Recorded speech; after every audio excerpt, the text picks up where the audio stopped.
shot on goal of the game for the North Stars. Stu Barnes. Tkachuk is trailing. Heath Tkachuk, number 7, stapled to the boards by Brad Berry. Here comes Mike Modano now for Minnesota.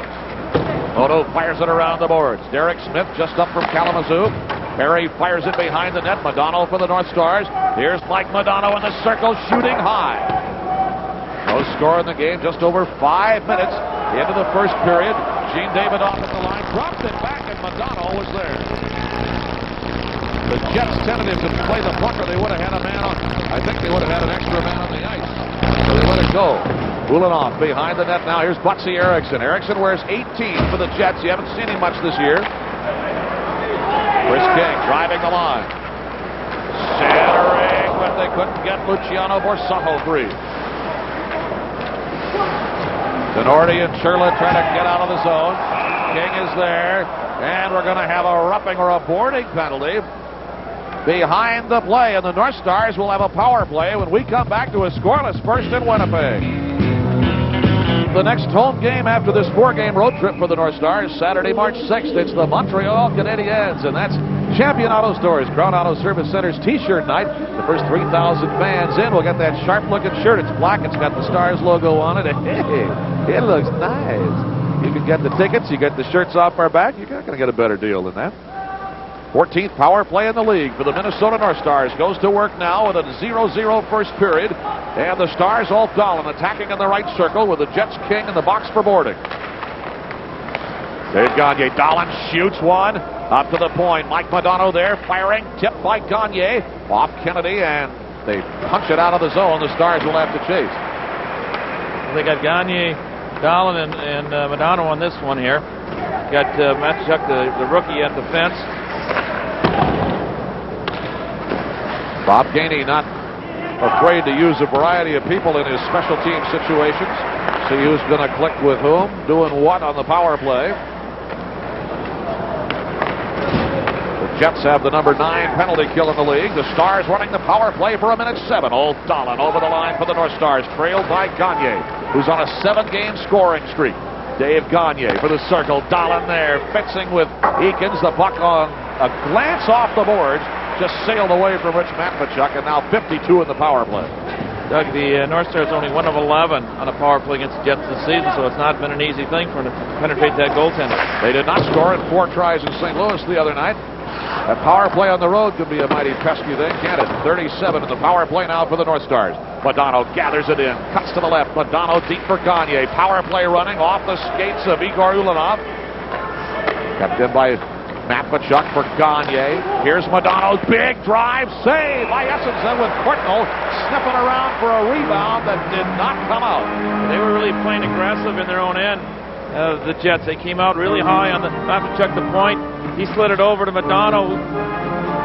You might be able to see the defenseman come way up top there. Here he comes.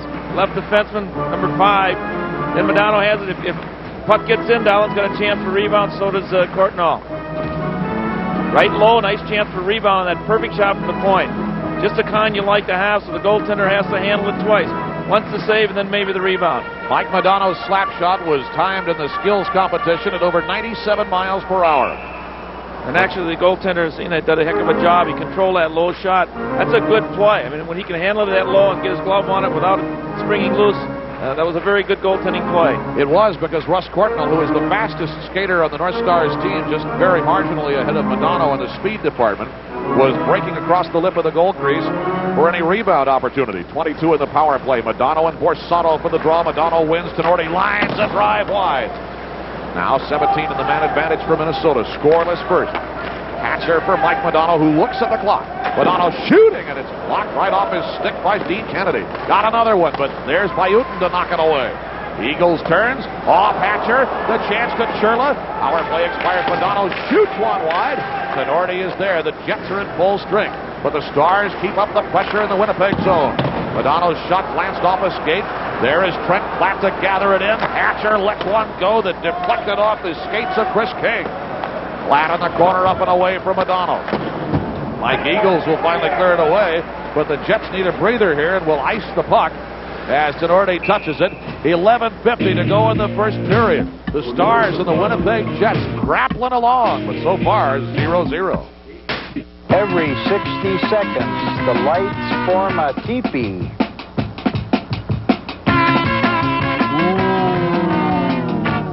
Ooh, that was beautiful. It is a nice place to meet eligible gentlemen.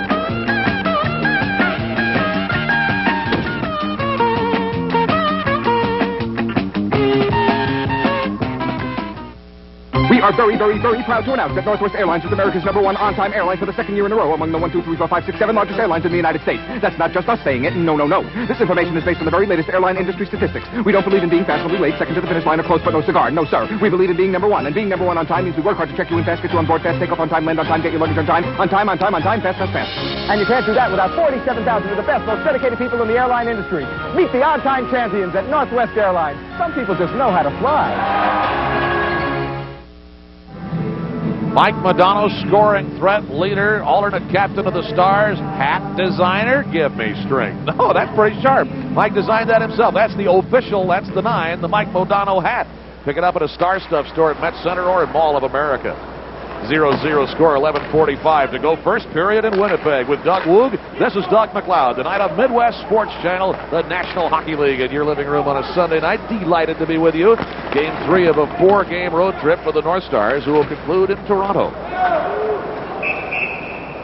Behind the play was fired well back from the Winnipeg zone. We'll face it off back in the Jets end. The shots on goal are 3-1 North Stars. So we played over 8.5 minutes of this game at 4 shots on goal. Yeah, it's been a little up and down. I think the attempted shots the North Stars took on the power play might have been in the 7 or 8 category, but they never got through except for 1 or 2. And they gave us 2 different power plays, Doug. The first one was kind of a feed in, get it in deep. The other one, when he had Churla and Klatt in front, was obviously a shooting power play. They were trying to get the puck in, but never got it all the way to the goaltender. No score in the game, 11:22 to go. First period in Winnipeg. Timo Solani got his pocket picked by Russ Courtnall. Checked by Bayutin. And Solani brings it back out again. Timo Solani. Bayutin. Here's Thomas Steen. Solani wide open with a...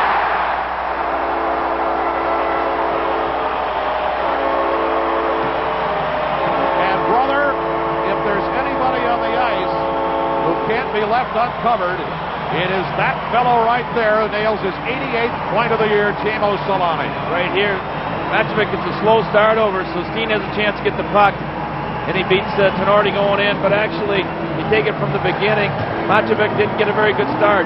Came in late, was able to get the pass off, that being Steen, and Solani goes upstairs to the backhand on the roof. But the play really began in neutral zone. When Matchuk got caught frozen, didn't get the puck and then couldn't penetrate, couldn't get over on the turn to shut off the play at the boards. That is the 46th point in the last 31 games for Timo Solani, his 48th goal of the season. 1-0 Winnipeg. Now Wakala knocks it away. Steen and Bayutin will get the assists on Solani's goal at 8:53 of the first. Now the Stars counterattack. Gagne there, a sweep check by Ulanov, knocked it away. Dave Gagne for Minnesota. Kachuk plows into him, and the puck pulled out of the zone as the Jets come to center. Stu Barnes crossing the line. Barnes, number 14, checked by Darian Hatcher. The center shoveled away by Berry. Now Gagne back with McPhee, and it's 3-on-2. Trent Platt winds and delivers, and it's wide. Off the bench, a running blast back deep by Ludwig. McPhee plays it up the boards. A chop there, a check by Klatt. Puck loose, gathered in by McPhee. Away from Davidoff. Found Gagne, who fell with Aikens on top. McPhee there again. Kachuk knocks it away. Wow, a whirling dervish set of plays in the high left circle in the Winnipeg zone. Igor Ulanov away for Mike Eakins, and the Jets come out. Winnipeg 1, Stars nothing on a goal by Timo Solani. Ulf Dahlin now. Back in his own zone, pestered by Darren Shannon. Guns it ahead on the tape for Gavin, but he's cut off as he crosses the line by Darren Kennedy. And the Jets snap it out of the zone. Jim Johnson is there. Into the center circle for Dahlin. Here's Gavin. Sharp passing, tipped by Dahlin. Save. Score on the rebound. The North Stars even this baby up as Ulf Dahlin, who had a 5-game scoring streak snapped in St. Louis last night, starts a brand new one with number 26. Nice pass from Johnson. Now look at Darlene make the play over. He snaps it over to Gavin. Then he breaks with the net. He gets the tip back. Now he gets his own rebound. Stays with the play, gets his own rebound. Great passing, great penetration on the net. 10:31. Dolan's 26th of the year. Watch him get his own rebound off Essensa. Great pass by Stewie Gavin as well. Yes. And when Dolan entered the zone, he threw the quick pass over to him, then broke, so he got himself free and followed up his play for the rebound. Now we're riding a 1-1 tie with 9:21 to go in the first period. The puck alive in the North Star zone. Sonority checked by Butsy Erickson. Peeled away by Shannon. Now a scramble. Erickson jabs it. Nothing doing there. Gavin and Johnson will get the assists on Ulf Dolan's goal. Luciano Borsato up to the backhand. Oh, listen with a one.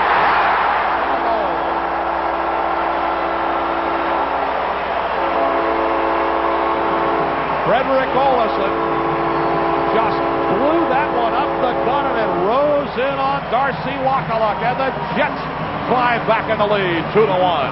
This is strictly a hammer job. Northshaw's having trouble here. Get a little pick job. Butts Erickson comes out. Now lays the backhand pass, and all of a sudden just hammers it. One times it.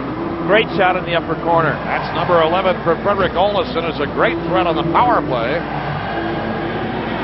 But that's one of his few even strength points this year. In fact, it's his 38th point. 28 of them have come on the power play. It's only his 10th even strength point of the year. I had the wrong guy there, Doug. Luciano Borsato was the man who gave the pass off. He will get an assist on Olesen's goal. And Butsy Erickson will get the second assist. Olesen from Borsato and Erickson at 11:02 the first. 2-1 game again. The goals have come thick and fast between these two teams. Last time here, Winnipeg scored the first 5. Earlier in the season at the Met, the Jets scored the first 3. It's 2-1 Jets now. Russ Courtnall checked in the corner by Housley. Pulls it away. Tried to center for Gagne, but hit the equipment of Teemu Selanne. Jets play it out. Thomas Steen to center. Slings it right for Selanne. Turned back by Gaetan Duchesne, the Duke. Brink wide for Jim Johnson. The Stars come out. Here comes Madonna. Shoots one, and a great little line shot onto Essensa. Housley plays it away. Mike Eagles at center. Got nailed by Ciccone. Rico lost his helmet, but Eagles lost his skates. Here's Enrico Ciccone. Up through neutral. Got it behind McPhee, who didn't see it. Now he's got it. Now Platt is there, but Madonna was already offside. Checked there by Eagles as Ty Domi has a few friendly words for Rico Ciccone. Apparently that will be the end of that, but not for the rest of the night. It's 2-1 Winnipeg. Oh, yeah. Consider the interest you're paying on your credit card. Thanks to Smart Rate from the Discover card, there's a chance to go lower. Now, the more you choose the Discover card when making purchases, the lower your rate can go. And since there's still no annual fee, that's a whole new bottom line. Smart Rate, as low as 14.9%. Check your mail for your pre-approved application. It pays to Discover. You got to see it to believe it. Who told you you can't have it all? You'll have a ball. There's a place for fun in your life, Mall of America. There's a place for fun in your life, Mall of America. It's 2-1 Winnipeg with 7:46 to go in the first period. Mike Craig is home with a knee injury tonight for the North Stars. He'll be out of the lineup a bit yet. The Jets are missing Teppo Newman, and their defenseman is out with a fractured foot. Alexei Zhamnov, the center, fractured a foot. He's out 4 to 5 weeks. We'll face this one off back at neutral. And Mike O'Neill, who they had brought up to get a little action in goal, dislocated his shoulder not long ago. He's out indefinitely.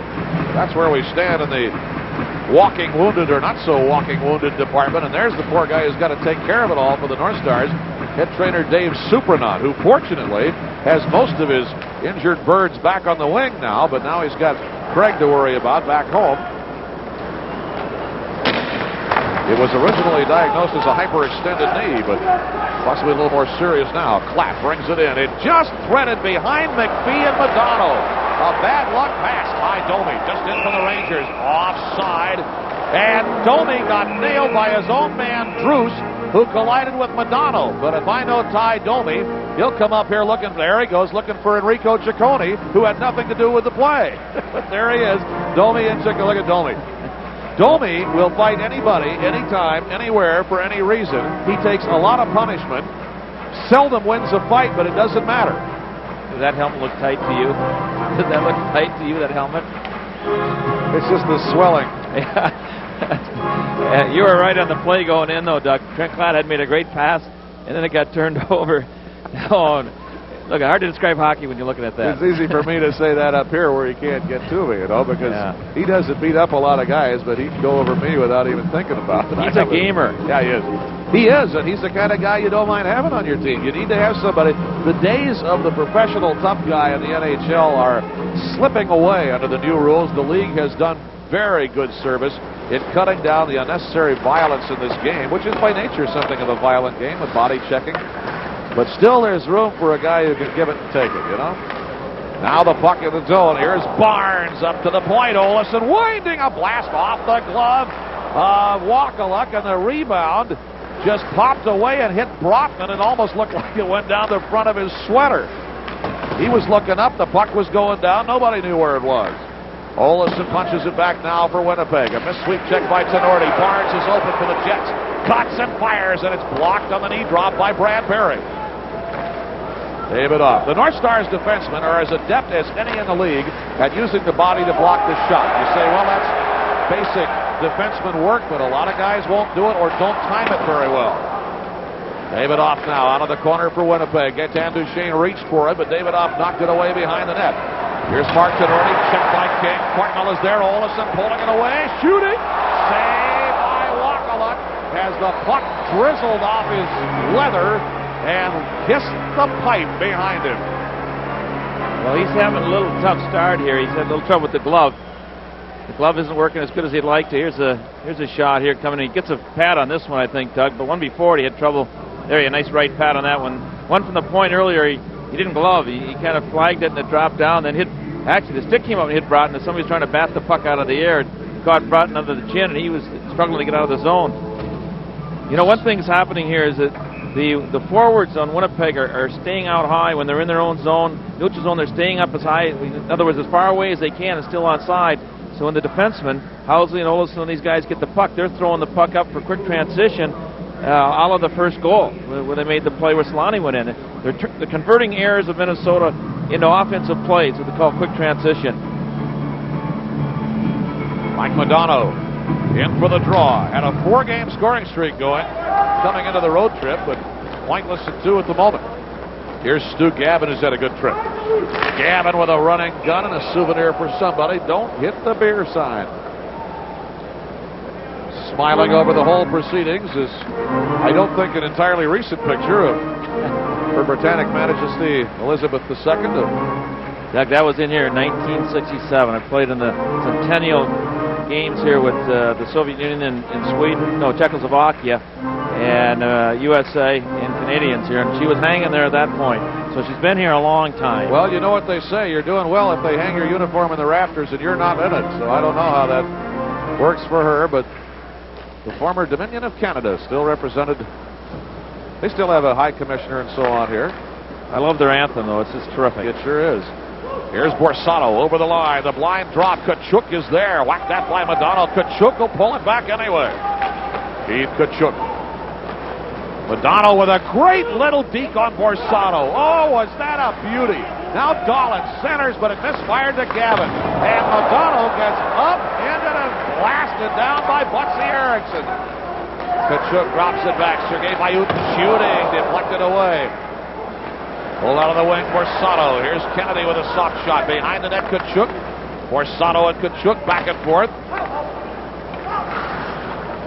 Keith Tkachuk trying to pull away from Madonna, who jabs it out of the zone. Dougie, the Winnipeg defensemen are jumping up in the play. That's why you hear Kennedy's name by Bayut and your Housley, Olesen. They're all getting into the play. Sergei Bayut, number 3 for the Jets. On the tape for Thomas Steen. Driving the line. The internationally flavored Jets turned off now by Mike McPhee. Here's McPhee for the North Stars. Past Housley. Nobody in the slot, though. And the Jets get it back to center. 4:53 to go. First period. It is 2-1 Winnipeg. With Doug Woog, Doug McLeod, high above Winnipeg Arena. Much talk going on about a new rink here. Ulanov stopped flat right in his tracks. Teemu Selanne is there for Winnipeg. He got the first goal of the game at 8:53 of the first period. Phil Housley eyeballed by Gagne. Ulanov is there at the red line. Here's Teemu Selanne, slammed into by Hatcher. Selanne still trying to center the puck with Steen coming to help. Fans bellowing for a holding penalty on Hatcher, but they won't get one. Out of the corner, Darren Shannon now. Here is Ulanov. Lost off the blade of Thomas Steen, and the Stars come back. They're going to change, however, as McPhee leads the play down and shoots one onto Essensen. Courtnall racing after it. Ulanov put it right back to Courtnall. Gagne got a splinter. Now he's got the puck off the back of the net. Checked by Ulanov. 4 minutes to go. First period. Jets 2, North Stars 1. This one spins back in, and Rico Ciccone is back after it. See if Domi comes out on this shift as well. Puck away to neutral ice, and the fans looking at Ciccone now every time he hits somebody. And we're going to have a tripping penalty behind the puck. Go on the Jets. With 3:43 to go in the first period, it's Jets 2, Stars 1. Stars on the power play.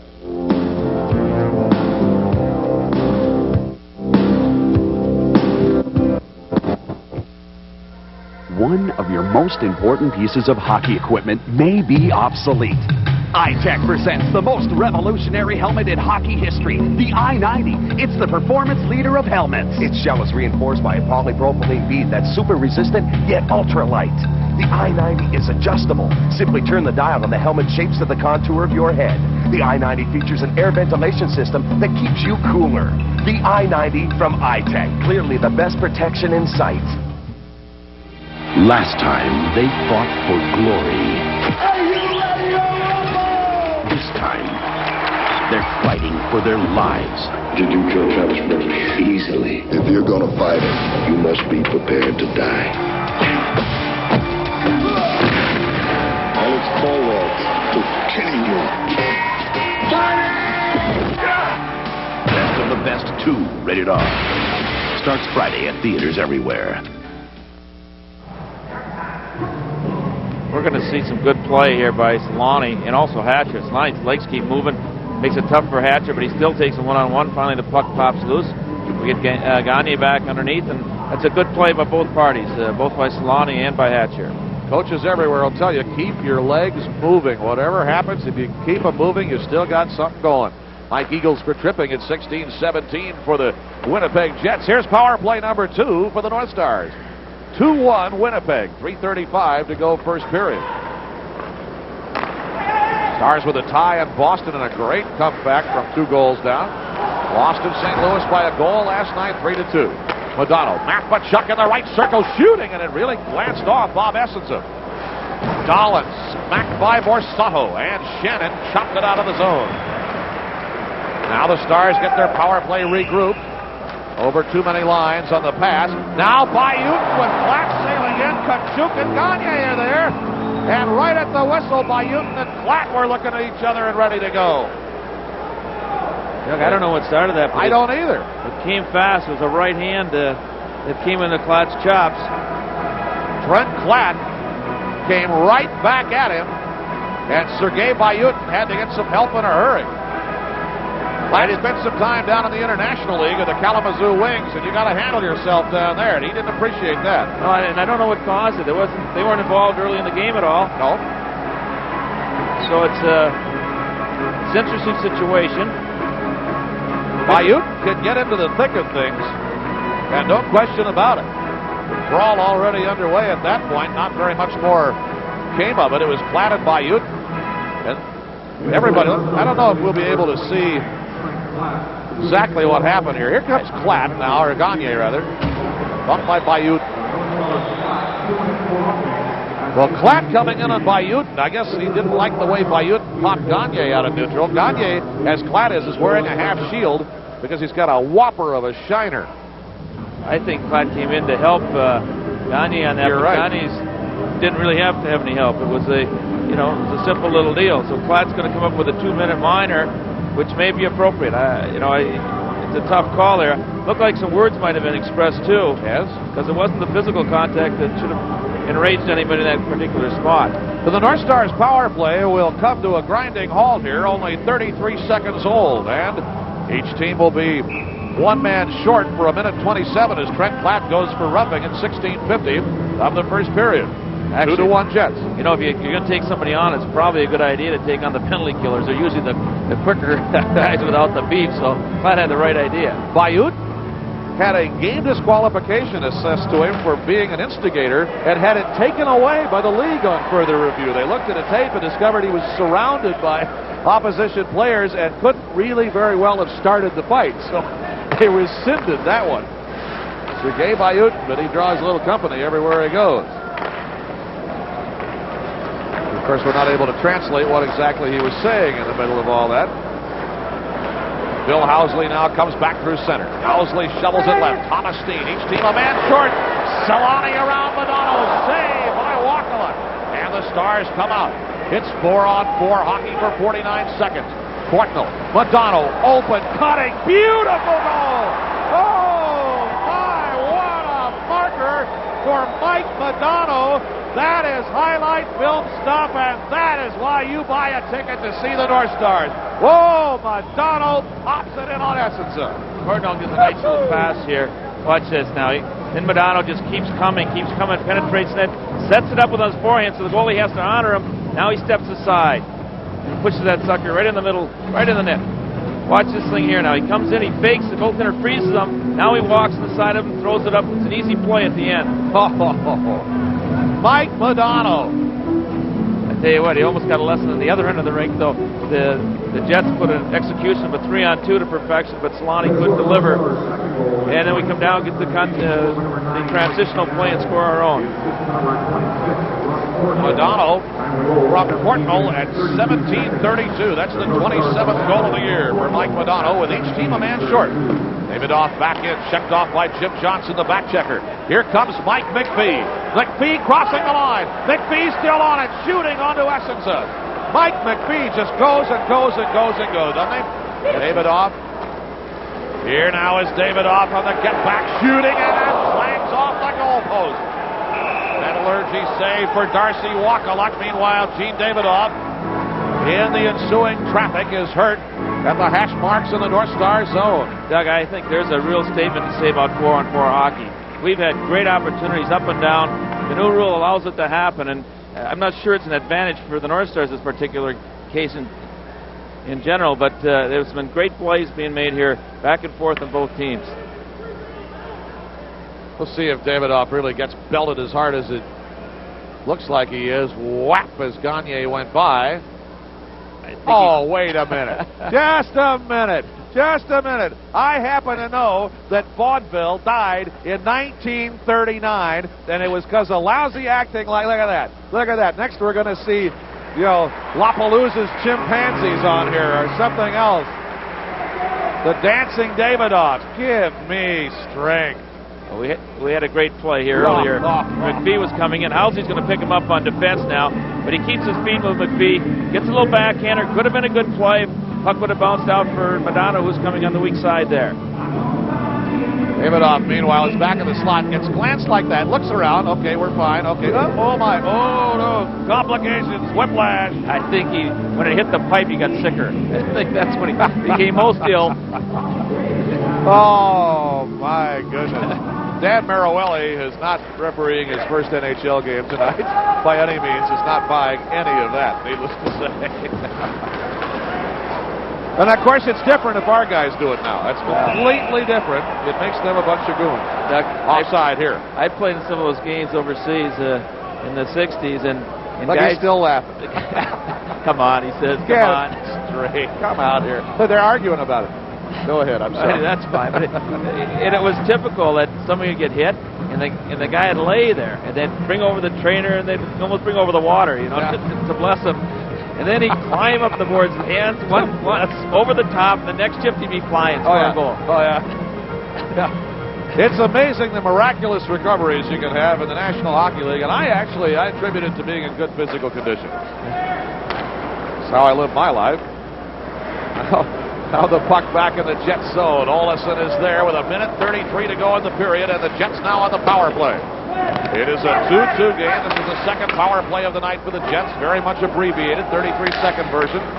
The Stars attack shorthanded. They've scored 9 shorthanded goals this year, and Duchesne clangs one off the goal post there. 5 seconds left in the Jets power play. Here's Phil Housley coming through neutral. The power play expires. The North Stars at full strength as the puck glances over the glass and down into the crowd, where we have quite a number of folks wearing North Star paraphernalia here tonight. Coming up from northern Minnesota, no doubt, North Dakota, where the Stars have an excellent fan base. Doug, I marvel at how crisply the passes are made in this league. You know, people wonder why it's such a great league. It's the receptions. The guys can take those pucks that are humming. Here's a nice play by Broad. He kind of feeds up to Duchesne. This puck was a lot closer than the goaltender thought it was. It just clanged off the outside of the edge of the netminder there. The Duke has 3 points in his last 5 games. Duchesne would be a solid member of this team if he never scored a point, but he'll get them, no question about it. But as a penalty killer, as a good two-way forward, he's just great.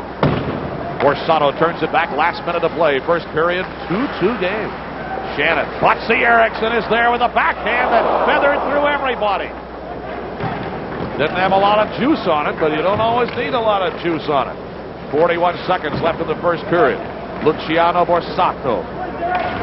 Catcher there, Borsato, messed with by Mike Madonna. Borsato still trying to keep the legs moving, but Madonna hanging on. It squirts away, and here's Darian Hatcher. 25 seconds left in the first period.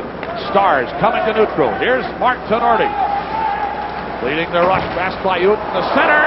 Derek Smith once, twice, it's in. There's no goal. They will not count the goal. Ulanoff and Gavin are going to go now. Ulanoff and Gavin are now the big boys come in. Mark Tenorti and Darian Hatcher. Derek Smith jumps right in. But Gavin originally was there.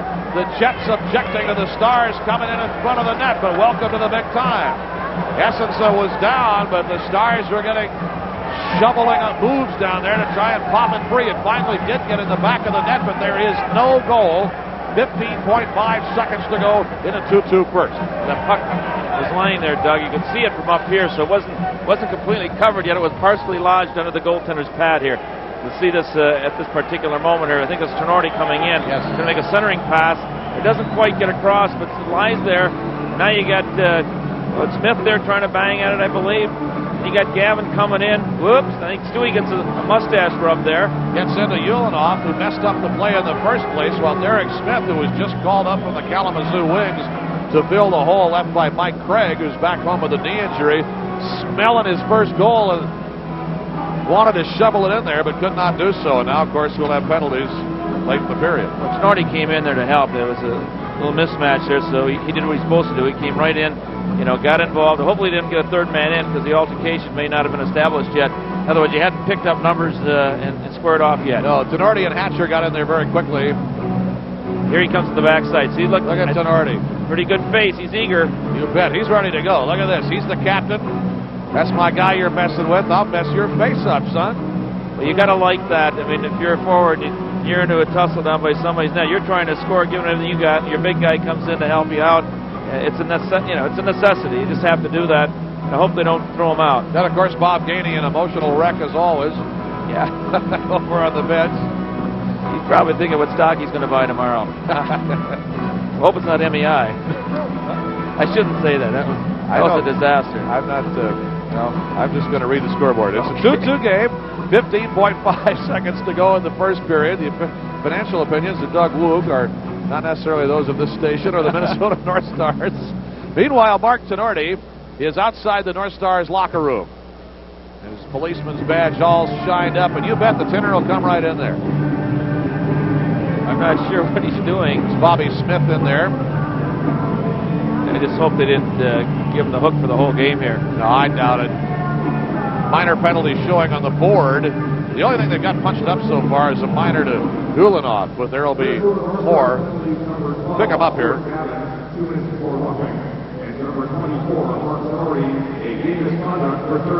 Oh, he did get the game.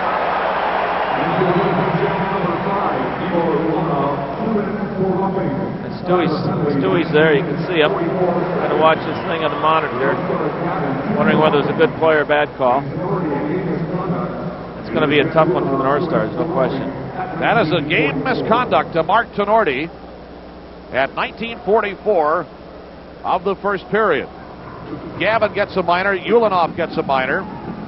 So they'll offset. Those are roughing penalties. But Mark Tenorti, the North Stars' big captain, is gone. And they're explaining to the fans here there's no goal, which I think they probably figured out about 3 minutes ago. Yeah, I think that's an easy wire. But yeah. The Tenorti thing is, you know, I don't know if they had squared off yet. I don't know how they exactly interpret that rule. In other words, there wasn't too definite. Tenorti is going to come in here. Ulanov and Gavin are mixing it up. And here comes Mark Tenorti, number 24. He gets there, it looks like, just about simultaneously with one of the Jets players. They hadn't thrown any Eagles. I couldn't tell who that was. They hadn't thrown any punches yet, but they knew which guy they were going to go after. Well, they'll give him the game for third man in at 19:44 of the first period. So Tenorti, the North Stars captain, is gone. And the clock winds down to end the first period here at Winnipeg Arena with the North Stars in the puck at neutral. So the game has been a physical one right from the start. Both goalies tested, and this game possibly a long way from being over. Plenty of good physical entertainments, though, if that's the game you like. And a 10-7 Stars advantage in shots on goal. But so far, with 20 minutes in the book here at the arena in Winnipeg, even Steven as we ride along at a 2-2 tie. Sunday night at the end of one, it's the North Stars 2 and the Winnipeg Jets 2 with Doug McLeod and Doug Woog. And downstairs, there's Neil Broughton. Hey, Neil, this has been a game that the Stars really badly want to take 2 points out of. I know it's been a very physical game right from the start. Was that something you expect against Winnipeg? Well, not really. They got kind of an offensive, explosive team with quick defense when they come up into play. But it's been kind of feisty game. You're right. The first period, there was a lot of hooking, a lot of holding, some good hitting, and some punches in the back of the head, some cross checks in front of the net. But it's been a little rougher than I expected. The last skirmish in the period was one that has now deprived the Stars of Mark Tenorti. Did you see much of this one? I just saw when Derek Smith was banging the puck in front. Then they started pushing each other, and I didn't really see what happened in the corner, but I get a good view right here, right now. Well, you see Darren Shannon and Mark Tenorti getting there at the same time, but Tenorti's the one who got the game for it. Yeah, that's going to hurt us. I mean, he's been playing well, and to lose him, it's going to be a big loss for us. Well, this is old home week for Minnesotans a lot of time, isn't it, up here? I know a lot of Minnesotans come up here from northern Minnesota, North Dakota, and you get to play against Butsy Erickson. How's that? He hasn't had much chance to play this year, I know, because he's coming off surgery. It's got to be nice to see the old line mate once in a while. Yeah, it sure is. It's nice to see him back. He's had some stomach problems, and I think he's had back spasms, too, this year. He had surgery on his stomach last year, and then I think he had it again this summer. But he's back. I think he's played almost 30 games this year, and it's nice to see him back playing hockey. Neil, you commented the same way we're calling here, that the Jets are getting their defensemen involved in the play, and they're drive two guys, and they'll follow up with the defenseman. How do you plan to stop that? What is the technique you're going to use there? Well, we're going to try to play patient hockey and not get too many guys trapped. We're forcing with one guy and trying to make them cough the puck up the middle of the ice. In the defensive end, I don't know. I think we should just put two guys on the point and not let them roam around and try to break. Halsey's always going to the net, and they got other guys that try to come down and create scoring chances by moving around a lot. So if we get in there and pin them on a blue line and prevent them from moving too much, and the three guys down low can just do their job, get it up to those guys and chip it out, then I think we'll have more success. Good enough. Good answer. It's a tough question, big guy. Does that work for you, head coach? Well, I don't know if I can follow all that, but it sounds like a good idea, Neil. All right, very good. Well, Neil, thanks for joining us. We'll let you go to the dressing room. Good luck the rest of the way. Thank you. Neil Broughton has the North Stars and the Winnipeg Jets are all locked up 2-2. Some of his family's here watching this one along with everybody else in Winnipeg tonight. Coming up next, Hockey Tips with Bob Gainey, and we'll look at some of the top goals in the NHL last week. Stay with us. You are watching Midwest Sports Channel.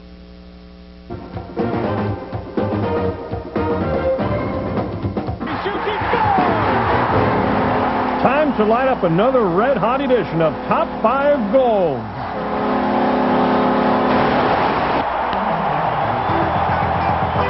Shannon serving that extra minor. And the pass is right to Jamnop. He races ahead. Craven in pursuit. Jamnop scores! That'll be in the highlight films. I mean, tell you. Flicking it out to center. Bouncing puck. Ulan up. Stolen by Pat LaFontaine. Backhanded from Ogilvy. Scores! Another great play, though, by Pat LaFontaine. And look at this behind-the-back pass. McSorley back of his own net. Aired it out to center and Taylor. Dave Taylor gets the line, picks his way through. Everybody shoots. He scores! What a goal by Dave Taylor! He just walked through 3 Chicago players and then stuffed it in. And Dave Taylor, a magnificent individual effort. Tipped ahead by Delgarno. Weight is on him. Delgarno to Malakoff. Takes the shot. Moves in. Still with it. Can't see when they score. Oh, what a play by Vladimir Malakoff to set up Delgarno, and just a fabulous play. Picked up by Eiserman. Eiserman against the rookie defenseman Dykhouse. Gets the pick from Constantinov. Eiserman. Yeah. There you go. Oh, shot by Eiserman. And a nice play by Constantinov, who set the pick. Elmore's down. He put it right next to his left ear. You put it there. No goaltender's going to stop it.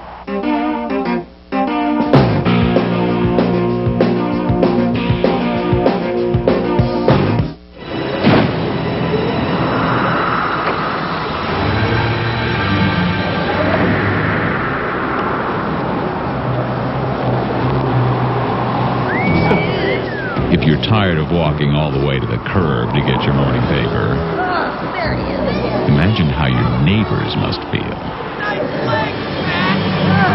Instead, get the Pioneer Press delivered to your doorstep by calling 291-1888. If you're gonna hunt fish, Jack said, what better place than a lake named Lure, to which we unveiled some lethal weapons. Mine, a Pope Hill's pocket fisherman. And from Bev, a bucket of night crawlers and some old Milwaukee. Can it get any better than this, Jack said? Of course, that was before a 10-pound bass sniffing the old mill found my net. But as I reassured Jack, doesn't matter who caught dinner. As long as it's served with an old Milwaukee, it doesn't get any better than this.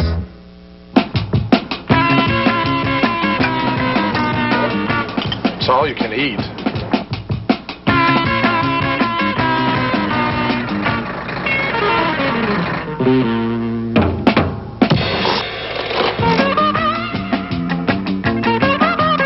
You must be this many years old. There is no nude bingo.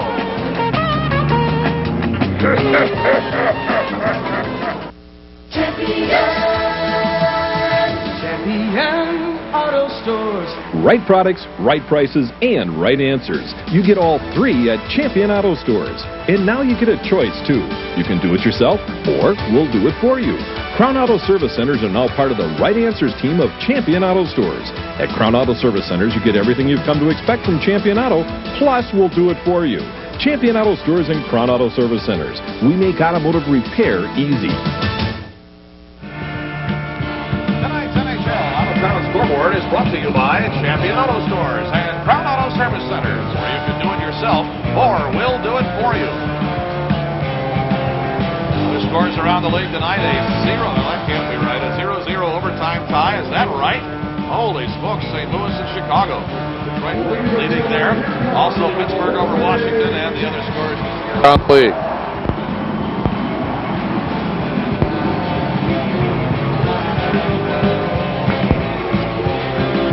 Oh, we like the Pittsburgh here beating Washington. We got New York Islanders taking over Harvard 4-5 after 2.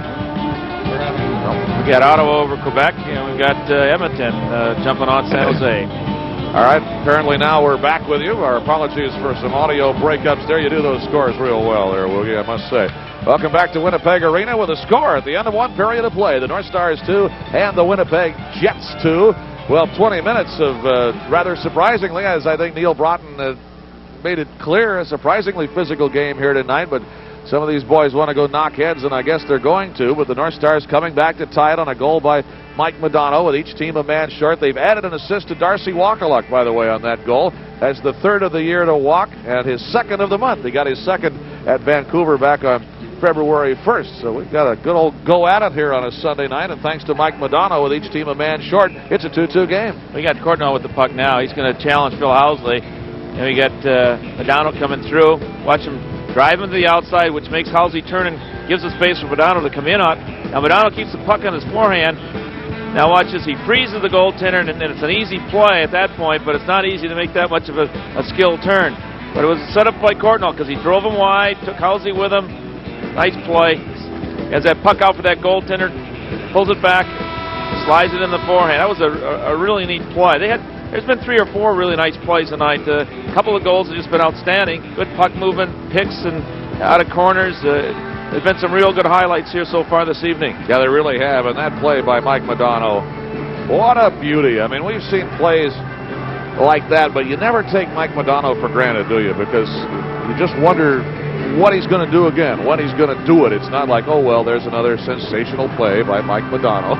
And he's so silky, Doug, that it looks so effortless. I didn't mean to demean the ability it took to make that goal. He came in and he kept that puck in front of that goaltender, so it honor him, then he went over with the big wide reach and stick handle. Underway with the second period, brought to you by Coors with Doug Woog, Doug McLeod in Winnipeg, with each team a man short, and again, Mark Tenorti gone. On the penalty, a game misconduct at 1944. Johnson's drive deflected off Bob Essenson out to neutral ice. 4-on-4 hockey. Russ Courtnall crossing now with Craig Ludwig, and here comes Craig Ludwig to center. He'll throw it down there for Courtnall, who tips it back to Madonna, but Bayoutin got there first. Timo Solani at center, stopped in his tracks by Darian Hatcher right in front of the Jets bench. But Housley there, shooting and a deflection off Barry. Wakaluk went down in a little collision. Courtnall trying to pull the puck away, but point-blank try by Stu Barnes. And Wakaluk slams the door again. Back out now comes the Stars. Darian Hatcher driving over the line on Olesen. Madonna shoots one, the wrist shot wide. Barry punches it back. Olesen there, Trent flat on the boards, checked by Olesen. Madonna squirted right to him, rips one wide, and so hard that it sails off the boards and all the way back down into the North Star zone. Here's Rich Matvichuk, plowed into down there by Keith Tkachuk. And neutralized Trent Klatt, driving over the line on Olesen. Klatt shoots one, save, Gagne rebound off the lip of the goal crease. Tkachuk brings the Jets back. They tried to set 3-on-2, but Klatt catching up messed that one up. And Aikens will have to chase all the way back into his zone. There'll be no icing here. Well, they're moving on this rink tonight, Doug. Great passes, real high-skilled players. And no icing there either, so Wakaluk parks it behind the net for Craig Ludwig. We played 2 minutes of the second period, and we're still locked up in a 2-2 tie. Ludwig waiting until he gets his wingers set the way he likes them. Now over for Richard Matvichuk and out to center. Dahlin with Madonna and McPhee, the Stars forward line, lets one go wide. Bunsey Eriksson off the boards. Matvichuk back in his own zone, eyeballed by Eagles, up past McPhee. Eriksson turns it back at the line. Bayut slings it away for Chris King, who drives up puck high and out of play. And by the way, Chris King sent us up a note. His brother apparently has got a satellite dish or access to one in Racebridge, Ontario tonight. So, Tony, Chris King, your brother, wishes you happy birthday and hopes you're having a big old celebration. I don't suppose he imagines that you're not having a big celebration, but happy birthday to Tony King from Chris King, and Chris, we're happy to do it. Well, they're moving that puck, Doug, and our defense, and this North Star defense, have to get up in the neutral zone, because if they don't, they're going to be giving a lot of space up, and they're going to be able to activate those weak side defense as they attack the zone. What happens if you give too much space and the forwards can drive you, then it opens up the lanes behind for those defensemen to fill in and make those second flow plays. So you got to get your D up right away at the blue line. 12-8 North Stars and shots on goal, off the glove of Darcy Wakaluk. The puck comes out. Duchesne away from Druce. Here's Bayut to play it to neutral. Thomas Steen over the line, caught Duchesne on the skate. Johnson and Ciccone, the North Stars defenseman. Tipped by Broughton and out of the zone. Here's Sergei Bayut. He hit Courtnall with it, but it fluttered right back to Bayut.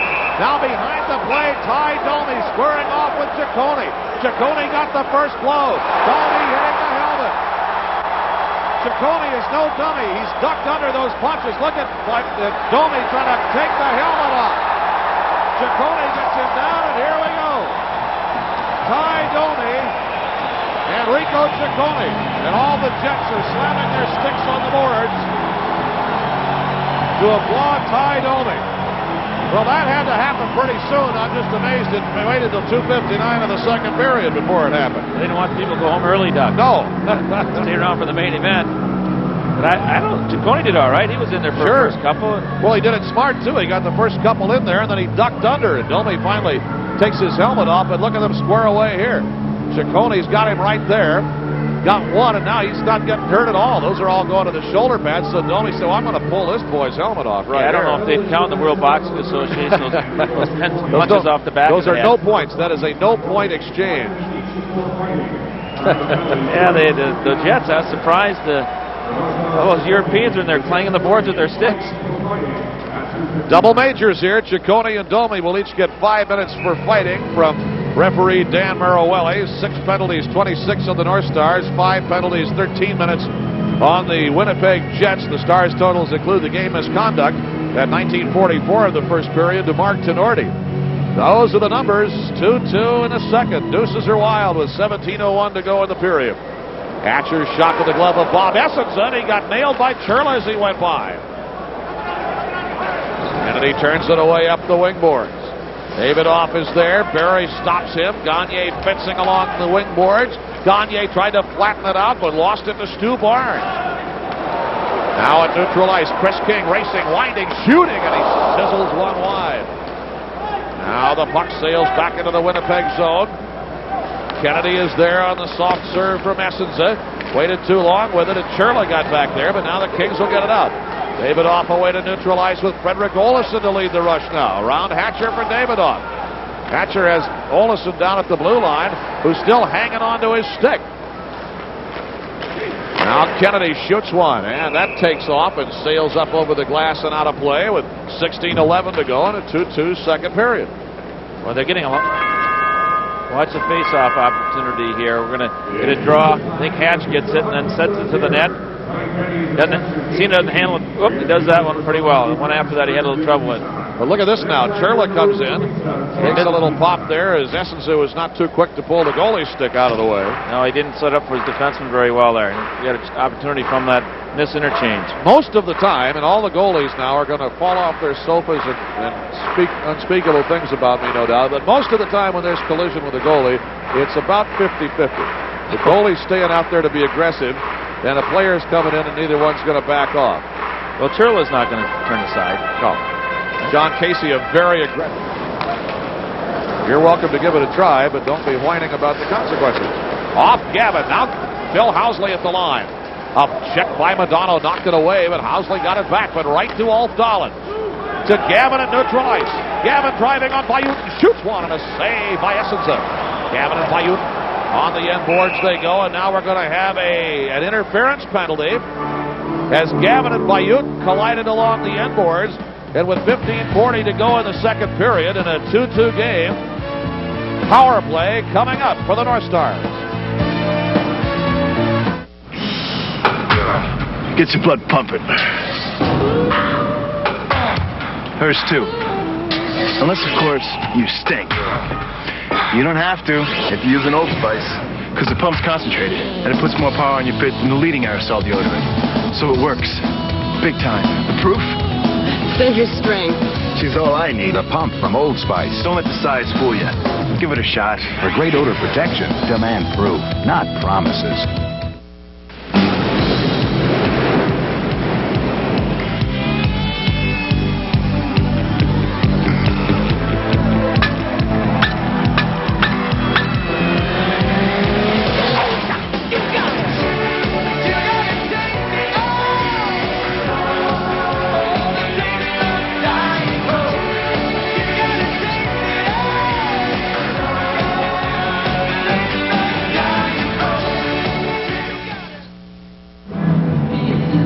The North Stars are looking for points on the road tonight. A win here would tie their franchise record of 17 wins in a season, which has been set 3 times. Counting tonight, the Stars play 11 of their last 21 games on the road.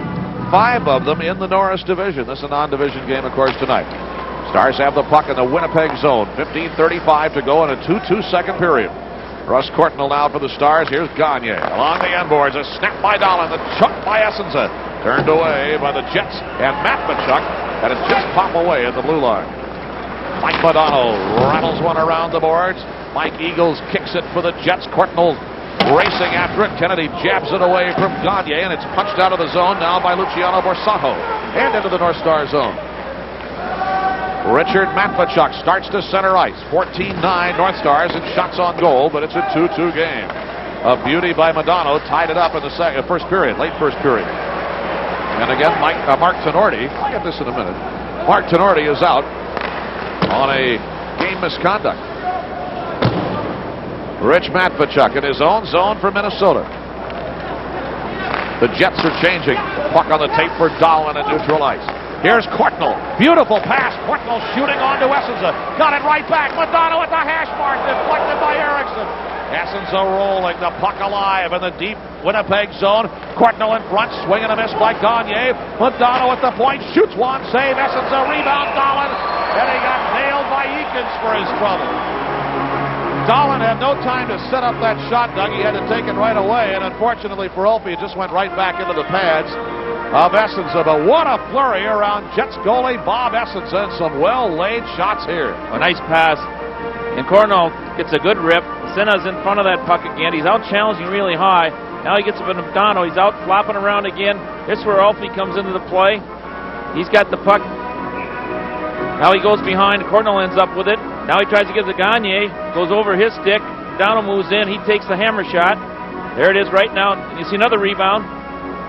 There he sat on. He couldn't quite get it up, Doug. Quite a flurry there, and good interchange of pucks for the North Stars. Now here's Darian Hatcher. Stars keep it alive in the Winnipeg zone. Matvichuk off the wing boards to Modano.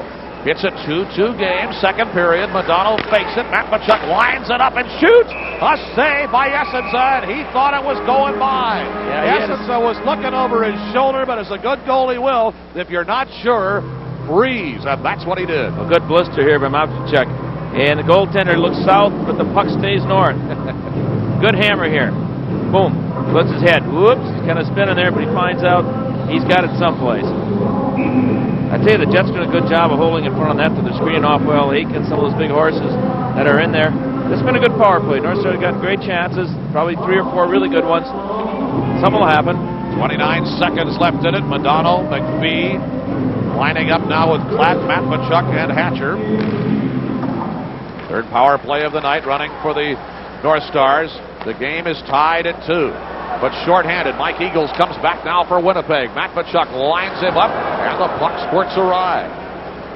Back out comes Mike Modano coming to neutral. Power play has a dozen seconds to run. They'll have to skate all the way back to neutral now, as they'll be offside otherwise. Matvichuk and Hatcher working the points. 5 on the power play. Rich Matvichuk got free for a moment of Kennedy, but now too deep. And that's the end of the power play. Jets are in full strength. Klatt slammed one too hard for Modano, and it's pulled away by Darren Shannon. And neutral ice, Luciano Borsato for Winnipeg. Down the wing boards, Borsato fires on a fine angle. Bayut had to do a nice little dance to jump over that puck as he was trying to get through the gate and onto the Winnipeg bench. Intercepted by Gagne, but now it's free for Darren Shannon. At the line, Timo Solani off Ludwig's equipment. Now behind the net they go to neutral ice. Sherla camped down at the blue line down there, was messing around with Ulanov, but a linesman had gone right over to have a look at them and make sure nothing further came of that. Bernard DeGrasse. Doug, the North Stars, I think, are out shooting the Jets here 8-2 in this period. Of course, they got a few on that last power play. But other than the rush or the quick transition play by the Jets, they're not sustaining any pressure. But they give you heart palpitations there when they keep those wingers out high and they snap that long pass to him. You've got to be on your toes. Matvichuk made a good play in an earlier series here. I think he's getting more adjusted to this. You know, it's a much faster counterattack than you usually see in the National Hockey League. 13:01 to go in the second. It's a 2-2 game. That quick transition change can kill you or cure you. Ludwig rings it around deep into the Winnipeg zone. Darren Shannon tried to clear, but it hit Johnson. Now snapped up high. Teemu Solani breaking down on Ludwig, waiting for Steen to catch up. Steen fires, but it's blocked by Jim Johnson. A great defensive play by North Star defenseman Jim Johnson. Ludwig away behind the net now. Sherlin, Shannon bump in the corners. Teemu Solani pulls it away. Solani kicks the puck. Here's Thomas Steen now. Solani waiting. Centering. Housley's drive is wide. A well-set play, though, by Teemu Solani. Housley keeps that one alive. Now Solani goes to the right wing. They're going to have to cross over and get Housley back on the right side. Solani on the left side to shoot. And as he's checked by Ludwig, the puck squirts away. Dave Gagne at neutral ice. It is 500th National Hockey League game. Plays it down along the boards. Turned off the out wing by the Jets' Thomas Steen. And bumped by Duchesne. Comes to center. Chris King's rink wider for Housley. Driving in now. Turned away on Barry, but King is there. The center too far for Solani. Here now is Barnes. Duchesne is there, and the Jets are really keeping the puck alive down in the North Star zone, but they haven't really got any shots. Courtnall back with Broughton coming up the slot, checked by King. Courtnall will wait for reinforcements as Duchesne breaks in. Now back to the point. Barry lines it up. Right off the pads and right to Darian Hatcher, who times it and shoots. A pad save by Essenza, who hangs on and gets the whistle. And Hatcher, bellowing for a penalty, will not get one on the Jets from referee Dan Marawilli. It's a 2-2 game. Hey, want to taste a couple of beers? Sure. You bet. So which do you prefer? This one. That's a beer. Here's Budweiser, and this is Coors Extra Gold. No! Whoa! What if I told you Coors Extra Gold was brewed far longer than Bud? I had no idea. 70% longer. I guess there's surprises all the time. Slow brewed for that real beer flavor and color, the way beer was meant to be, which may be why 58% of Bud drinkers prefer Coors Extra Gold. Be 90%. Coors Extra Gold. If you're missing real taste, beer is back. Incredible! These are awesome facts. Due to the incredible demand for Jeep Grand Cherokee, you may have heard some of these same sob stories. But right now, your Jeep and Eagle dealers have just received a special allotment of Grand Cherokees with the same available V8 power that made them Motor Trend's Truck of the Year. You'll have a great variety to choose from, but you'd better not wait, because if you miss this incredible allotment of Grand Cherokees, you could have a sob story of your own. Get great values on a special shipment of Jeep Cherokees and Grand Cherokees now at your dealer. Jimmy Johnson's played stellar on defense. Here you got a play where Solani's coming in. He's going to make the pass over to Steen, and Jimmy Johnson just stays right in and takes the shot. There again is that second flow play, but Jimmy Johnson makes a good play. This game is intense, fellas. Look at the look on Gagne's face. He's really got it glued. His eyes are focused.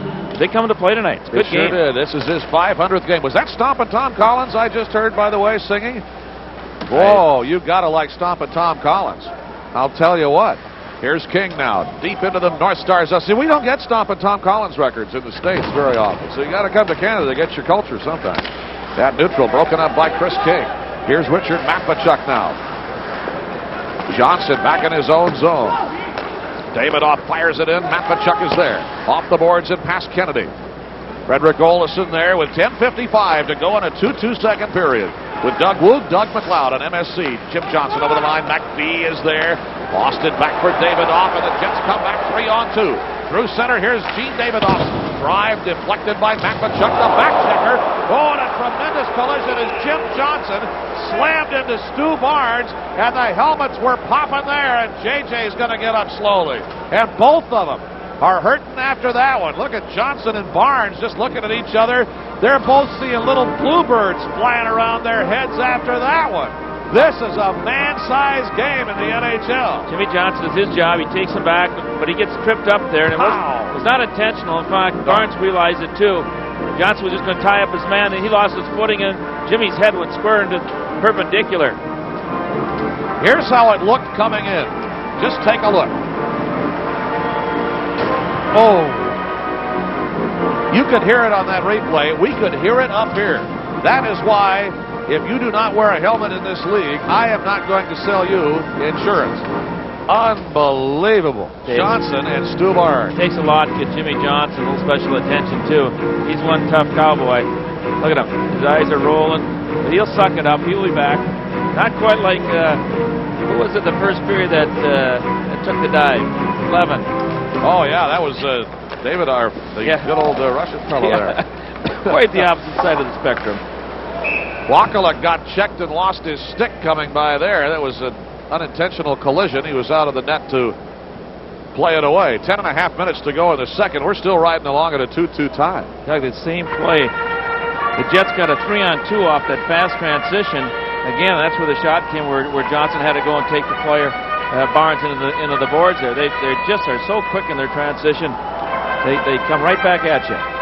Jim Johnson is going to sit there and take it all in for a minute, and you can bet that Stu Barnes is too, because Johnson was the guy on top when they came in there. Wait a minute, did I call stop at Tom Connors Collins? Oh, I'm so sorry. Country fans all over Canada are going to mess me up. Madonna comes out to center, winds the drive, didn't get anything on it, and it meanders down on to Bob Essenza. Essenza said, after their loss the other night, 7-4 to Vancouver, he just came right out and said it. We had a problem. He said you can call it what you want, but obviously goaltending was a factor. They got some decent goaltending, and we didn't. He was pulled after Vancouver's 5th goal. At 7 minutes of the third period, Rick Tabaracci came in, and he got nailed for a couple as well. They're not going to accuse him of being passive. He's out on the crease outside. Right now he's setting up as they begin the face-off. He's right on the edge of the crease, and he's been challenging all night. 2-2 game, 10:15 to go in the second period on MSC tonight. Stars attacking. Here's Dahlin, perched behind the net, looking for targets of opportunity. Look at the Jets working on Stu Gavin in front. Now Dahlin is there to slide one on to Essenza. Gavin threw 2 checkers, Doug, and as a result, Dahlin was able to spring free and pop one on. Just fortunate for the Jets, he was on his backhand side. Look at Gavin, number 12, as he draws both Bayut. He draws actually 2 checkers there, along with Eakins. See that little pick play there?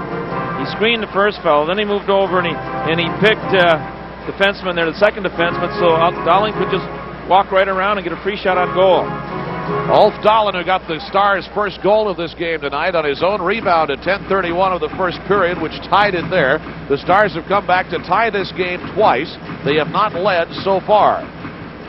Stu Gavin is going to go over and get a glove for a moment as Mike Madonna gets ready for the draw against Mike Eagles. Stewie Gavin did pick Sergei there by Uton. It was really a nice play. Yeah, it was. When you go to Met Center to watch the North Stars, it's tough to not watch Madonna and Dahlin and Gagne and those guys, but take a look at Gavin. Watch Duchesne. Watch those guys who play that defensive game as the forward. And always take a look at some of the defensemen. Here's Barry now. Hatcher is there. Really enjoy the game in its full depth and color you need to watch. I've always thought a lot more than just the flashy forward who's got the puck, although they're so good that it's hard to not watch it. Here's Mike Madonna dancing around the check by Domi and whacking one off by Uton. Barry off the end boards. Eagles there. We're going to have a delayed penalty now for interference with collision deep in the slot area. And 9:40 to go in the second period. The North Stars are going to get another power play opportunity. This time as Eakins is going to go for interference at 10:20. This is going to be the 4th power play try tonight for the North Stars. Well, they've got to try to pop one here. It's a pretty critical time. Look at that expression on Paddock's face. I didn't see the penalty, Doug. It'd have to be a replay for me. I didn't see any player on the goal. I didn't see how it occurred. North Stars had some pressure, but it wasn't what you'd call significant pressure. It wasn't goal-scoring type of situations. Eakins will get the gate for interference at 10:20 of the second period. It all happened deep in the slot area, as it always does in these situations, with the Jets trying to hold off the swirling North Star attack. And right there is the contact that caused it to happen. Well, that seemed to be a pretty non-essential. I think it was more prolonged than we saw there, because I think it had been going on a little bit. And finally, Maroelli said, "Enough of this." Blew the whistle. And the North Stars go on their 4th power play tonight. A 2-2 game as the Stars would like to grab the lead for the first time in this game. They're already out shooting the Winnipeg Jets 22-10. Here comes Russ Courtnall to center. Rusty unloads, deflected off Shannon's stick.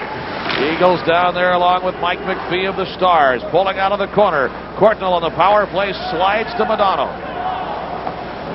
Stars trying to set 2 men deep. Courtnall, Madonna didn't get anything on that one. And Kennedy turns that back down.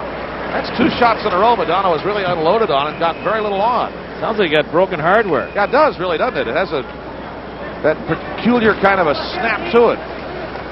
Still using the stick, though. Matvichuk will pop it in. A minute 11 to go on the power play. Matvichuk really got a whack there.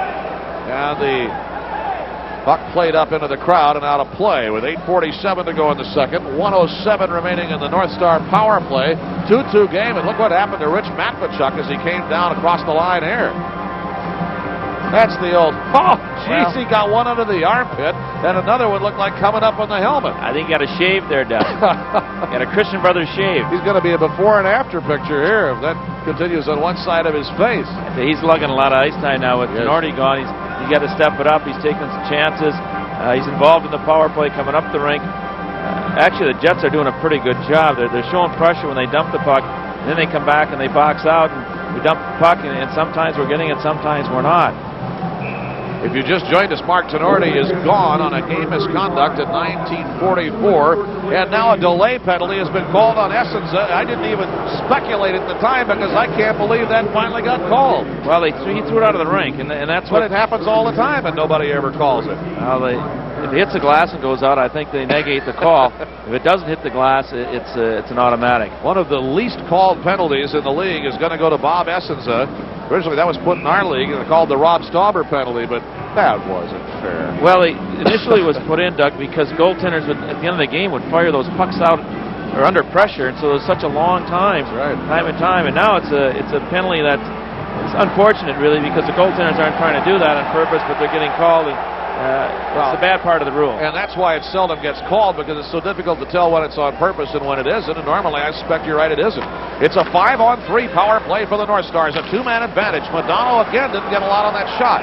Now it's going to come to rest in the webbing behind the net with 57 seconds left in the two-man. I think Mike should go over and get a new one. Yeah. I think it's time, but he's not gonna. He's gonna show it isn't the stick. Yeah, maybe. He's kind of crowding over there. Guys are talking to him now. He wants water. I think he's looking for hardware.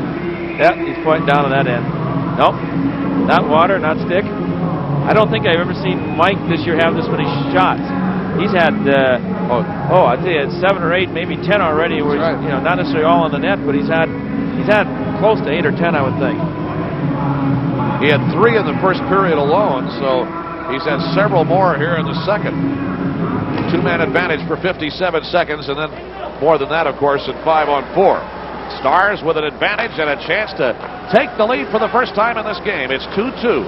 Modano for Broughton. Here's Cardinal, Broughton.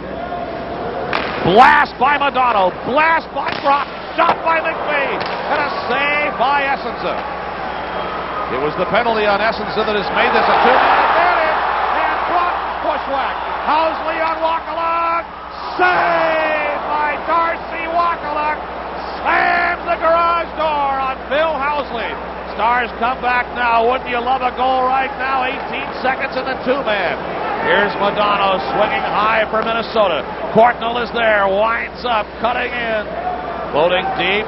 Broughton looking. One-time Modano cross ice. Misfired to Courtnall. 5 in the power play. Two-man. Broughton is there. Now the Jets get a man back. It's a 5-on-4 power play for 51. A blast by Broughton. Goes wide. Power play 6 running for the Jets now. Here's Broughton. It's 5-on-4 for 43 seconds for the North Stars. Broughton over the line. Lost it. Got it back. Shannon at the hash mark. Stars charge. Gagne there. 2-pad slide by Essensa. Kennedy away. Batted down by Mike Modano. This is some action, friends. Borsano brings it out. The Jets come back now. Short-handed. Shannon is open. Shooting. Save by Wakaluk. Darcy Wakaluk with 2 sensational big-time National Hockey League saves on open men attacking deep in the North Star zone. It's a 3-on-2 here. It's coming in. Just kind of dinks that puck over. Here he comes. Who's that? I can't remember who the 14. Barnes come across there. Okay. Barnes in for Darren Shannon. Wow. So the Stars will still have 20 seconds left on their power play when we come back. Still, it's a 2-2 game in the second in Winnipeg. Every 60 seconds, the lights form a teepee.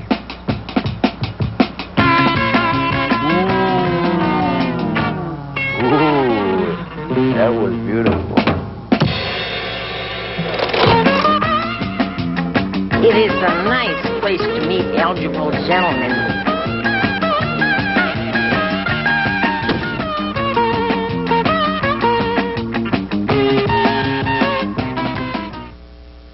Pop quiz. Oh, no. Fire away. Which beer do you think is brewed longer? This one overall has better flavor. The darker one. Bingo. Coors Extra Gold is brewed far longer than Bud. Seriously? Than Budweiser? 70% longer than Bud. And you know what? I can taste it. Slow brewed for that real beer flavor and color, the way beer was meant to be, which may be why 58% of Bud drinkers prefer Coors Extra Gold. I'll make it 59 and 60. Coors Extra Gold. If you're missing real taste, beer is back. The gold, baby. The name says it all. From the draw, the puck is fired up out of play just as we come back with 7:05 to go in the second period. Stars 2, Jets 2. Darcy Wakaluk with a well-earned trip to the water bottle right now. Well, here you got Housley on the breakaway. Phil's going to 5-hole him on his backhand. I don't know what he was thinking about. He made it a little bit easier play for Darcy by going to the backhand. Darcy shut his legs up and made the save. And he actually had one more after that, too. The Stewie Barnes pass that came across. So he had two great saves while we've been either a man or two-man advantage. Oh, boy. Stars still on the power play, 5-on-4 for a dozen seconds. 2-2 game. Here's Trent Platt, the former Golden Gopher. Tipped over the line by Churla, 5 in the power play.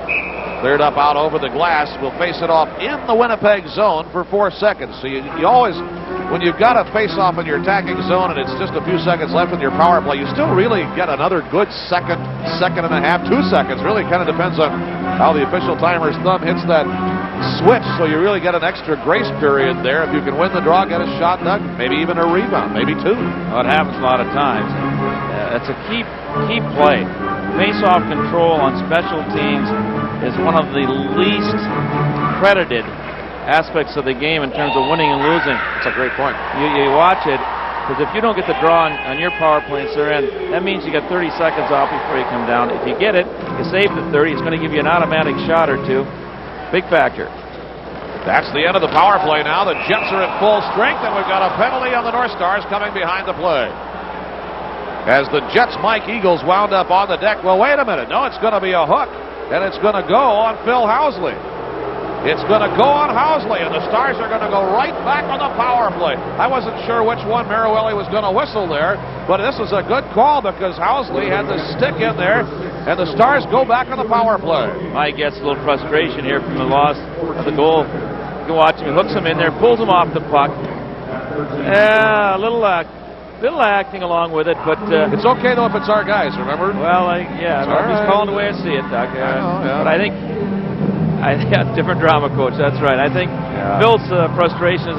I looked at him on the bench there with your close-up. You could see he was kind of cynical about his effort on that breakaway, and sometimes you lose your focus and concentration just a little bit. He didn't take drama at the University of Minnesota, clearly. See, he could have. He had 2 of those at South St. Paul High School. I see. Okay. Stars go back on the power play now. This is number 6 tonight. They've not scored on the man advantage yet. They've had the opportunities. It is a 2-2 game with 6:37 to go in the second period. With Doug Woog, Doug McLeod at the Winnipeg Arena. Rich Matvachuk winds it deep into the Jets' end. Here's Gagne off a skate.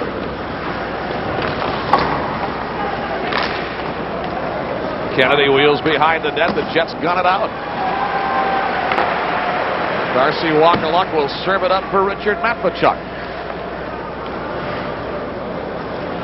6:08 to go in a 2-2 second. 1:21 left in the North Star power play. Gagne checked by Butsy Erickson. McPhee over the line. Kennedy chasing. Gagne chasing Kennedy. Eagles chasing Gagne. Here's Gagne. Backhand Rapno. Picked off the hash mark by Erickson. And the Jets will clear it all the way down. The Jets are doing a pretty good job here.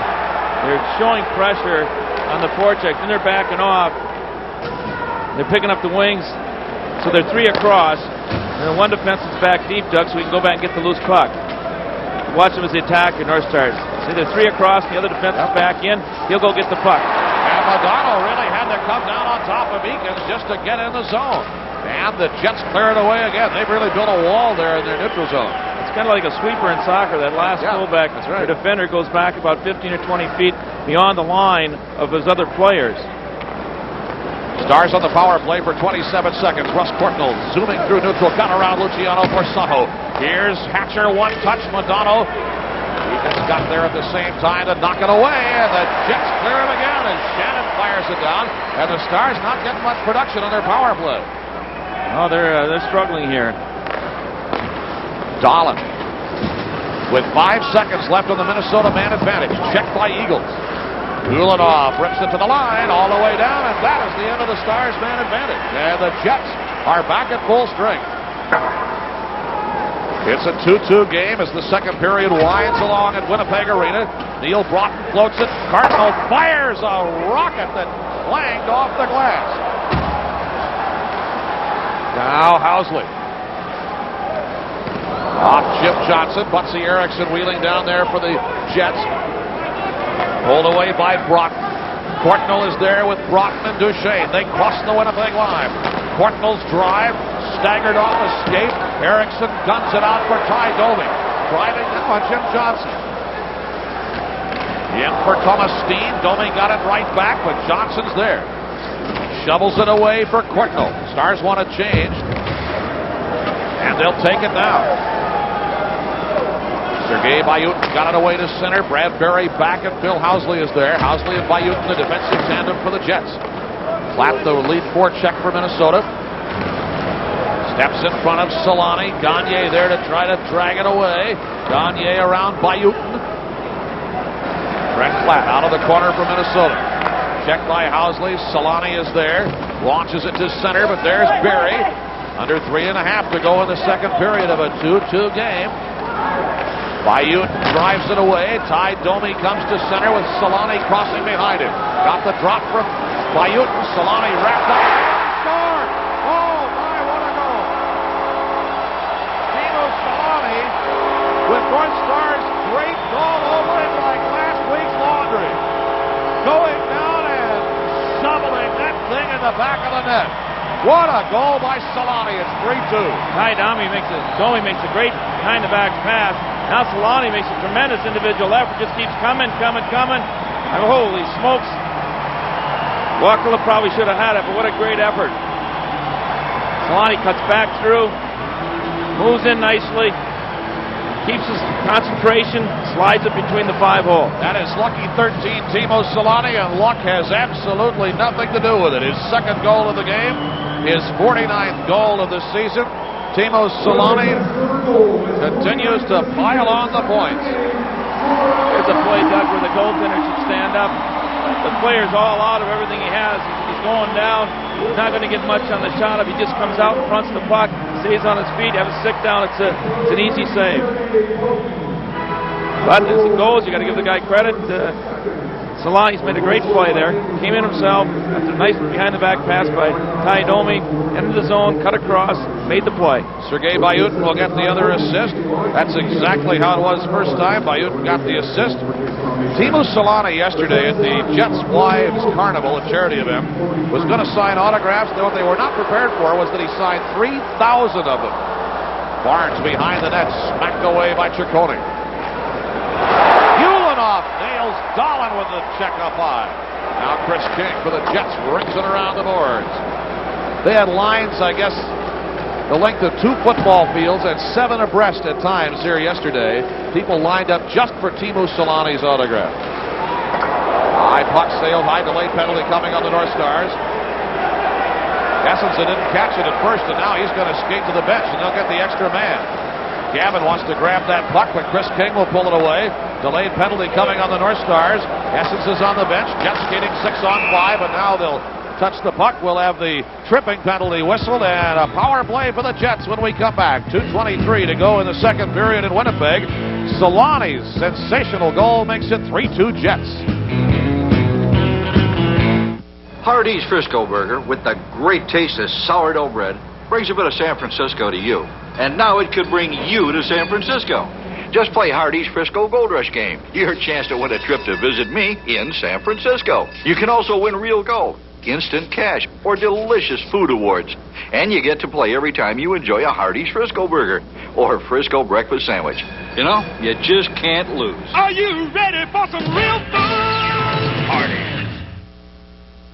What a taste a couple of points? Yeah, we'll give you a taste. I'll have 1 point. So, which one did you prefer? I prefer that one. This one here. You picked Coors Extra Gold over Bud. That's the one I fancy. Did you know 65% of British beer drinkers prefer Coors Extra Gold? I'm surprised 35% liked Bud. Extra Gold is brewed 70% longer than Bud. 70%. Slow brewed for that real beer flavor and color, the way beer was meant to be. The Brits agree. That's jolly good, isn't it? Coors Extra Gold. If you're missing real taste, beer is back. It's a man's beer.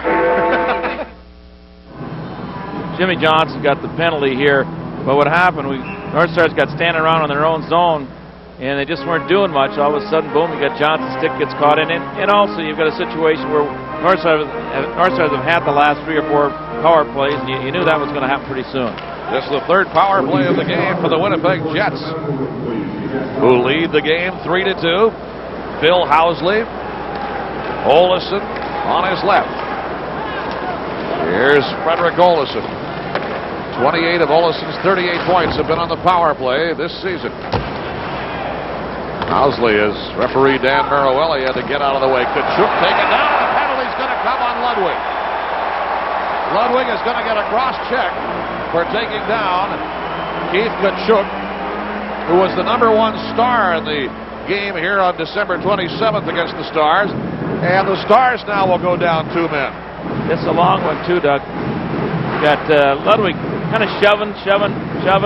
Not real dangerous, but just the extra one.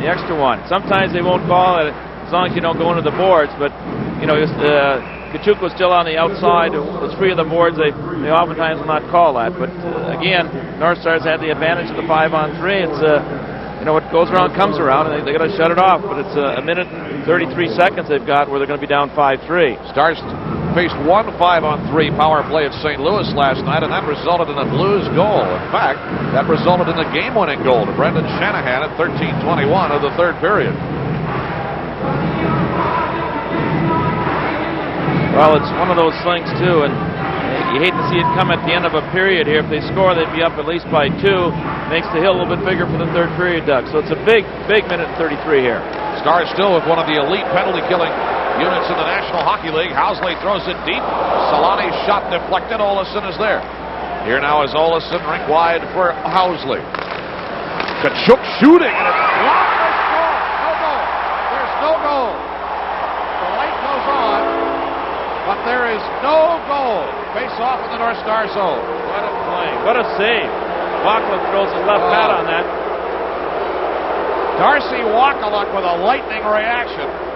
And there is no goal. The light went on, and they almost started to let that horn blow. In fact, they did. Housley put it down to Solani. He put it in the middle slot to Chook, and boom, he had the shot and the save. Maroelli is ordering Darian Hatcher back from the bench. Take a listen here and see when the whistle blew.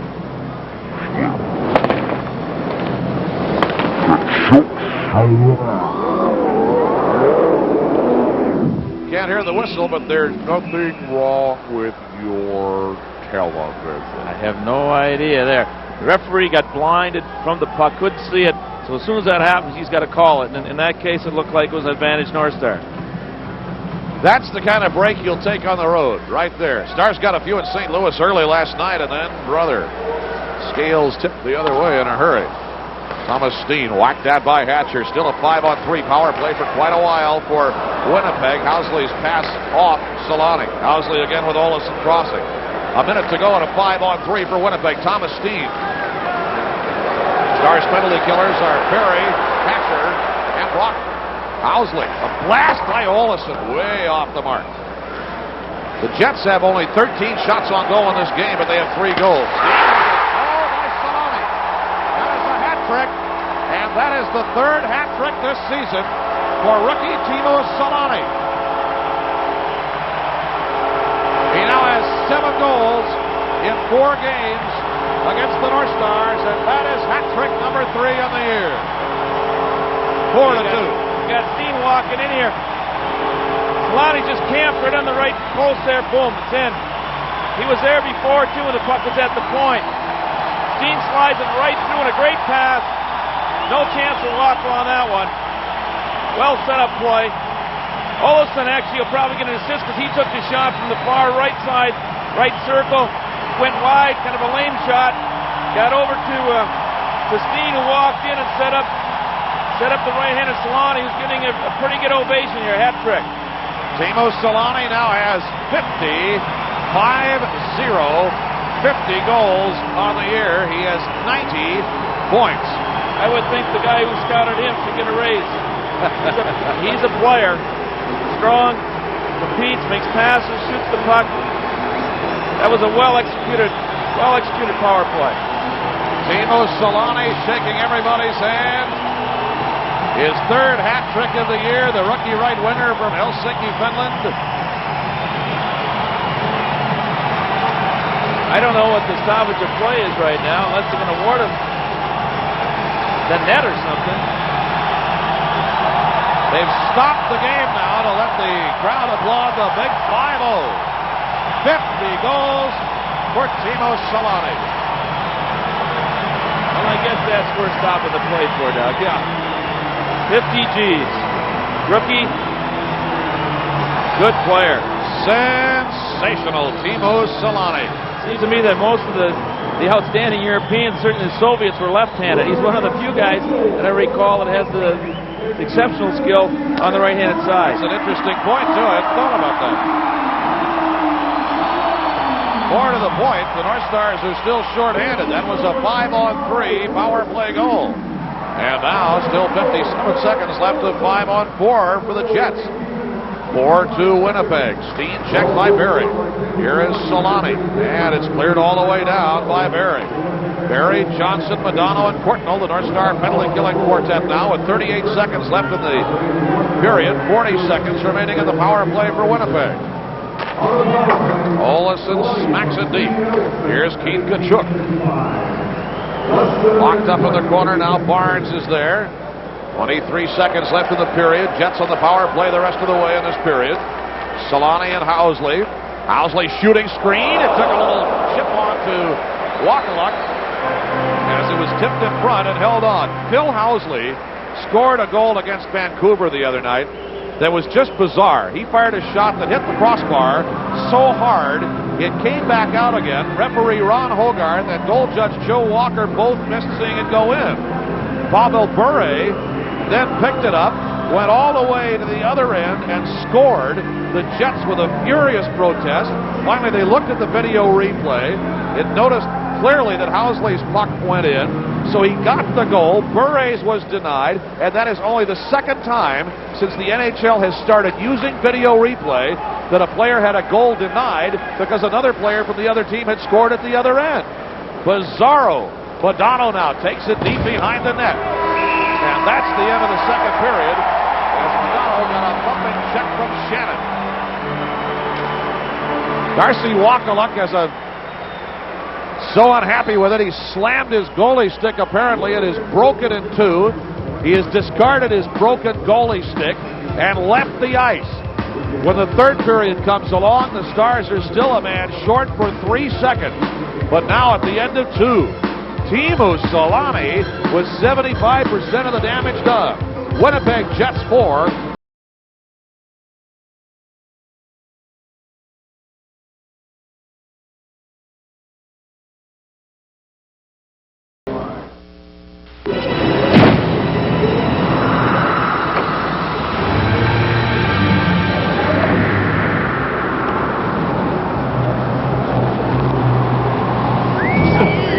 If you're tired of walking all the way to the curb to get your morning paper, imagine how your neighbors must feel.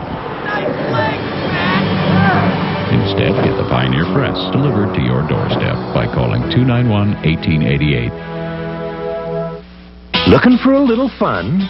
Your Jeep and Eagle dealers have just received a special allotment of 4-door, 4-wheel drive Jeep Cherokee Sports.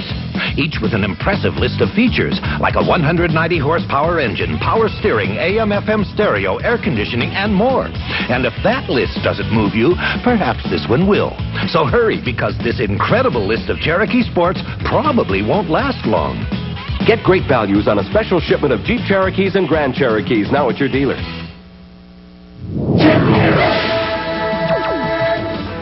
Some things should last a lifetime, but most won't. At Champion Auto Stores, we have a partial solution. Many of the parts we sell carry our lifetime limited warranty. It can't guarantee the part won't fail, but it does guarantee that in the event of a failure, you'll never have to pay full price for a replacement. Stop in and get all the details of our lifetime limited warranty. It's one more reason why we say, from start to finish, you'll win with Champion Auto Stores. If you find the interest rate on your credit card to be rather high, you should know about Smart Rate from the Discover card. With Smart Rate, the more you choose the Discover card when making purchases, the lower your rate can be. And the Discover card still charges no annual fee. Now, doesn't that put everything in a whole new perspective? Smart Rate, as low as 14.9%. Check your mail for your pre-approved application. It pays to Discover.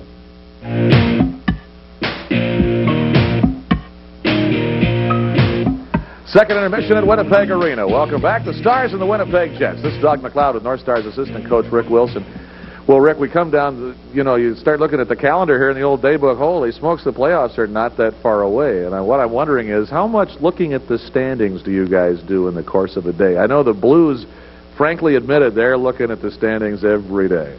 Well, I think you do look at standings. You look at the teams in your division, where their next games are, where the next couple of weeks might be, and try to evaluate the difficulty of their schedule as opposed to your own, and project, I guess. But it's dangerous. You have to stay in the now. At this point in time, all games and all teams are playing. It doesn't matter what team you're playing against. They're in their own races, and every game is important. So if you look too far ahead, and by too far, even if you look 2 or 3 games ahead, you could be in trouble with the game of the day. Yeah, there have been so much publicity, so many off-ice distractions here lately, and you've got a job to do, and the players look at that schedule, and they want to go in and play those games and do well. From a coaching standpoint, what do you do to keep the guys focused and thinking about the job at hand?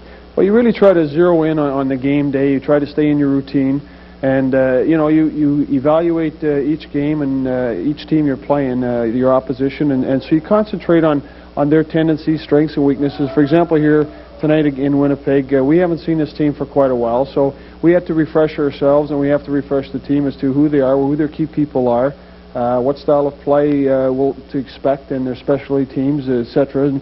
And so you have to zero in on the specifics of the night, that game and that team, and you can't build any further than that. We can't look past to the next game we're going to play, and we certainly can't reflect too much on last night, because that's water under the bridge, and we have to be very strong here tonight with a lot of energy and a lot of focus in tonight's game. And about a 3 o'clock arrival at the hotel this morning. I don't know. I can't remember a travel schedule being as intense as it seems to have been this year. Maybe it has. I know you go back to outdoor ice and travel on trains and so on. But I mean, I'm just kidding. But really, we've had some long, frequent flyer type road trips here this year. You don't get that extra day sometimes to even take a half-hour skate in the morning, and otherwise the guys would just be gassed. You don't have the ice and so on. Is it tough sometimes to keep the tempo up and keep the momentum? Well, I think the bringing Tampa into our division this year has added a little bit of travel miles to us, and through the course of the season, some of those single trips to Florida and back, or to Florida and Toronto and back, do catch up a little bit. But every team has travel. I mean, we're traveling all over North America right now, all the teams, and we all have to handle those adversities. And I suppose the only division or teams that might have a little bit of a break there are those East Coast teams, but it just makes us better in the end if they've got to handle it in the playoffs, and we're not, and they're not as accustomed to it, and they let it affect them. And that's basically what you have to prevent again. You can't let the travel or any kind of adversities affect you. You got to be stronger and tougher than that. You got to just talk to the guys, keep it all up. And I'm told that when you were with Detroit, you got a pregame pep talk one time from a coach that was pretty good. There are strange stories. This is back in the late 70s, and I was with Detroit. We were in the same division with Montreal, who was just having a tremendous year, a franchise kind of year. That was when Bob Gainey was in his prime, and all the rest of them were in their prime too. And we were struggling a little bit, so the coach came in, and there was maybe 8 or 9 games to go in the season, the same division, and we were a little nervous in Montreal for him Saturday night game, and he says, well, there's the good news and the bad news type of things, and the good news, guys, is we've got a couple of games in hand on these guys, so tonight's game could be important, but the bad news was we were 72 points behind. So get out there long haul. and do your best, boys. It relaxed the group. Well, how'd you do, though? The dressing room broke up, and we went out and actually played a very good game and tied them 2-2. So Strategy worked. Got that point, boy, and there you were. Get out there and lace them up. Still 72 points. 70.2 points back. All those games in hand, I'll tell you, as the season comes down. Thanks a lot. Stars assistant coach Rick Wilson is my guest. We'll be back with more from Winnipeg in just a moment. Our Hardee's Community Cup feature and much more coming up. Stay with us.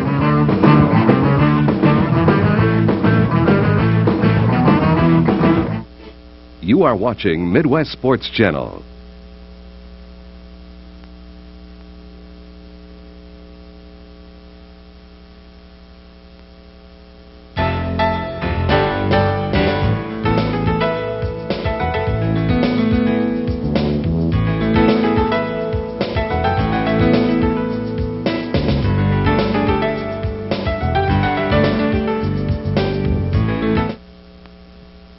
Welcome back to the arena. This is Doug McLeod along with University of Minnesota head hockey coach Doug Woog. Well, this has been a game where the North Stars have had 6 power play opportunities, Doug. They've not been able to convert, and they have seen a feast of Teemu Selanne. Yes, it was a special teams period, but it was much more special for the Winnipeg Jets than it was for the North Stars. Selanne scored twice in this period, and certainly were great goals.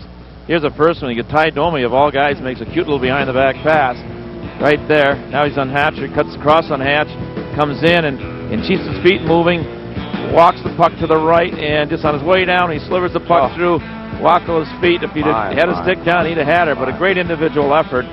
Then the hat-trick goal comes on a 5-on-3. You got Steen coming across, and he's going to walk to the net, bring Hatcher down with a stick, slides the puck over Selanne, and that's his hat-trick right there. And he was standing there for most of that 5-on-3. He was just waiting for that play, and he got it. Steen made a great play for him. He sure did, and that was the 3rd hat trick of the season for Teemu Selanne, and they stopped the game here. Number 50 on the year. It was also his 90th point, so he's going to hit the whole measure here this year before it's done. One of the all-time great rookies, no question about it. Teemu Selanne, a hat trick tonight, and other chances, numerous other chances for the Jets as well. Doug, the other news, though, is the North Stars have outshot the Jets 25-15. It's not like they didn't have their chances. It basically boils down to not executing the power play when they had their chances 5-on-4 and 5-on-3. And if you don't get any, you know, eventually the other team's going to be in that position to have those opportunities, and that's exactly what took place later in the latter part of the period. And the North Stars just didn't do it in their power play, and the Jets have. So there's still a lot of time to get back in the game, but they've got to get it going pretty soon. 4 seconds of 5-on-4 power play left as we begin the 3rd period for Winnipeg. That expires now, and the North Stars are in full strength trouble there as the Stars crash in on Bob Essenza. And Essenza just got that big goalie paw down on it, and on it stayed. You know, I talked to Mike Smith here. Well, I'll get to the replay first. Courtnall drives the puck, follows the rebound. Whoops, it trickles through, but he reaches back and gets it before Broughton can come in and tap it in for the easy tally. I was just going to say, I talked to Mike Smith between periods here, and Mike's general manager of this Winnipeg Jets team, and he was saying Selanne's pressing because he's only 4 goals short of Mike Bossy's rookie. Once he gets beyond that, he says he'll really get going. Oh, I see. Then he's going to really ignite. Is that it? Yeah. He'll relax a little bit, get 5 or 6 a game. Is that what we're... I didn't quite understand that. That we're expecting. Now we have a little yakking going on here. Several players involved. Duchesne and Broughton are there. The blood is up between these two teams, and it has been for some reason or other right from the start of this game. Hardly one of the great sizzling rivalries in all of the National Hockey League. Hardly the intensity and the thirst for contact that you would get particularly against, say, the Chicago Blackhawks or the Detroit Red Wings, but boy, it's been at it here tonight. We're only 18 seconds into the 3rd period. The teams are at full strength. It's a 4-2 Winnipeg lead. Stars regroup. Broughton out for Russ Courtnall. Got around Erickson. Got it through Kennedy. Broughton firing. Did not get anything on it. A poke on a whistle. Now, what's the whistle for? It was premature. It sure was. They got a penalty, but it was premature. I don't think anybody from the Jets got possession of that puck. It was a premature whistle. There was a penalty coming, but that puck, I don't think, should have been whistled dead then. I don't know what that was for.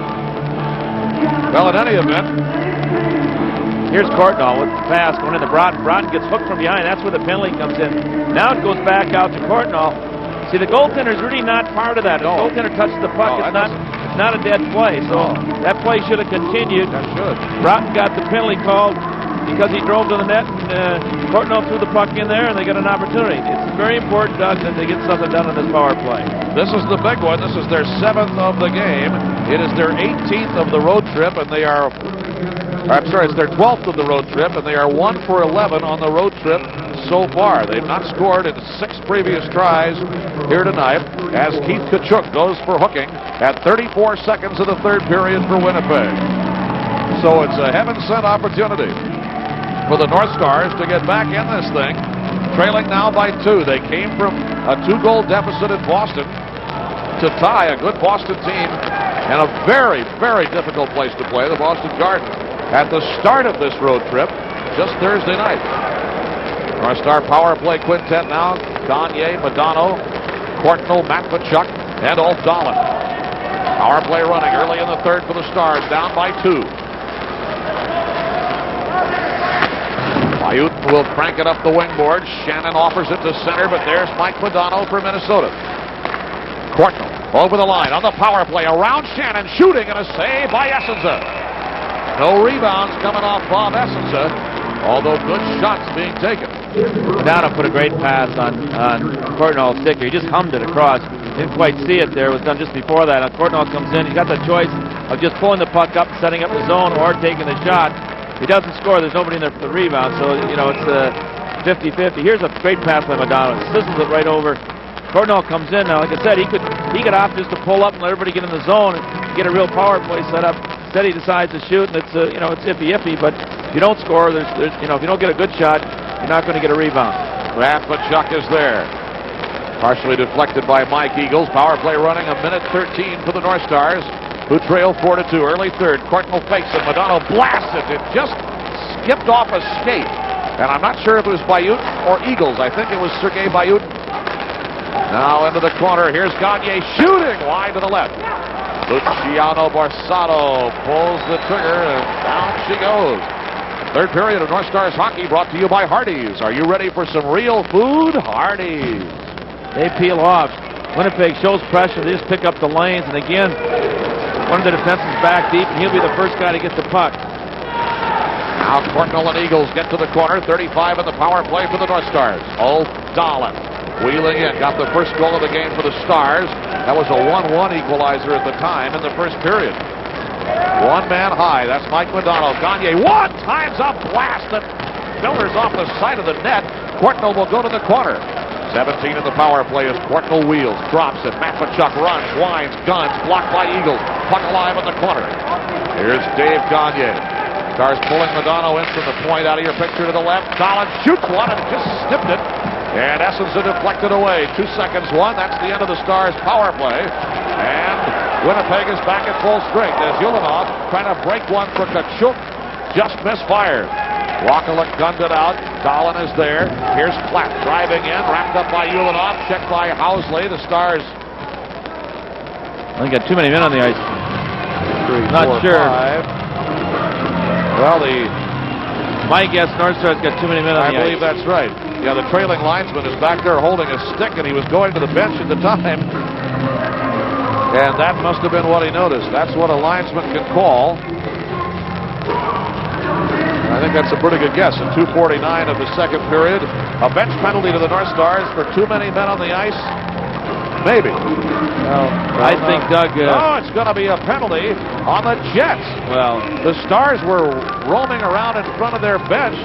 And pardon us, Bob, it's a too many men penalty on Winnipeg. You know, it's interesting. You look down here, you knew something was wrong in terms of numbers, and I thought it was the North Stars, but obviously it turned out to be the other team. But there was just one too many players, and it's funny after you watch a game so long that you just kind of pick up that oddity. That's just not natural. A good friend of ours from my childhood used to awaken her husband, who was the high school football coach and a notoriously difficult individual to wake up in the morning. Nothing else would work. She would put her head down by his ear and yell, "Coach, too many men on the field," and then get out of the way. And brother, he'd come boiling up out of the deepest coma you could imagine. Every coach has that little vision of that too many men penalty. North Stars on the power play for the 8th time. Not for 7 so far. The bench penalty on the Jets. Here's Mike McPhee. Watched by Borsato and Kennedy, the penalty killers on the left side. Mike Modano winds the drive. Rebound comes out. Here is Broughton for Minnesota. Neil Broughton with 1:25 in the power play. Matvichuk fires, deflected by the back checker Kennedy. Klatt is there, really being dug at by Borsato. Modano side saddles over. Now Klatt, one times a drive. Off the end boards, Matvichuk will keep it alive. 1:10 to go in the power play for the Stars, and it just eluded the grasp of Matvichuk, and the Stars will chase. Well, they got a good shot off. Klatt got a good one-timer off there from the pass of Modano, but they're not getting any rebounds. They're not getting to the net to pop anything home. You've got to be a little more aggressive around the goal mouth. Just over halfway through this power play for Minnesota. Stars down by 2. Dave Gagne. Swing and a miss by Dolan as Shannon got a splinter on it on the cross-eyed pass, and the Jets clear it all the way out again. Well, they're using up all their players. We got Dolan back with Gagne and Courtnall right now up front. Matvichuk and Modano. Here comes Dave Gagne off the boards, knocked out by Butsy Erickson, and the Stars retreat again with 25 seconds left in the power play. 4-2 Winnipeg, 15 and a half minutes to go in the third period anyway. Matvichuk, Russ Courtnall on the power play, over the line, drops it to Ulf Dolan and shoots. They hit the back checker Kennedy again, and the Jets clear it away again. Wakaluk comes it out to neutralize. Here is Courtnall. Over the line, power play expires. Courtnall rockets one off the side of the net, and Sergei Bayutin gets it to the line. Kept alive by Darian Hatcher, but it's right to Bayutin. And the now full-strength Jets come to center. Chris King. Steen with a blast line. A lot of long-range slap shots in this game. Steen way back in his own zone. Solani with a hat trick already tonight. Bill Housley is there. Ulanoff. Off back by Hatcher. Ulanoff stepped out of Churla's big cruising check, and that's why the fans were yucking it up. Steen rings it around the boards. Wakaluk got a piece of it. Solani there to center. Swing and a miss by Steen. Whoa, and you can feel the breeze from that one up here. Two-line pass coming out will stop the play with 14:27 remaining in the third. Jets 4, Stars 2.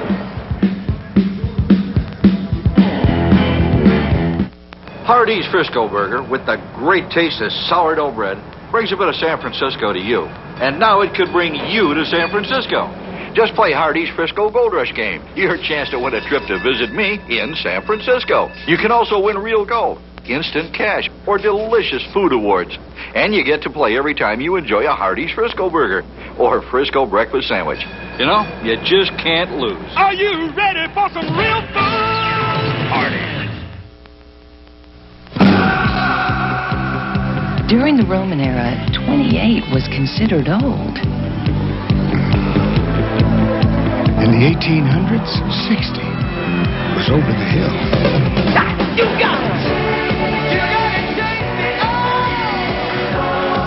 Oh, the taste of dying cold. You got it, Jason! Oh, the taste of dying cold. I don't know if you've seen the T-shirt we're going to give away when the Stars come back from this road trip. Finally get back home next Saturday. It's great, though. Champion Auto Stores T-shirt night against the Montreal Canadiens next Saturday. 989-5151. That's the number for Ticketmaster, and they'll get you all squared away. Hope to see you at the Met.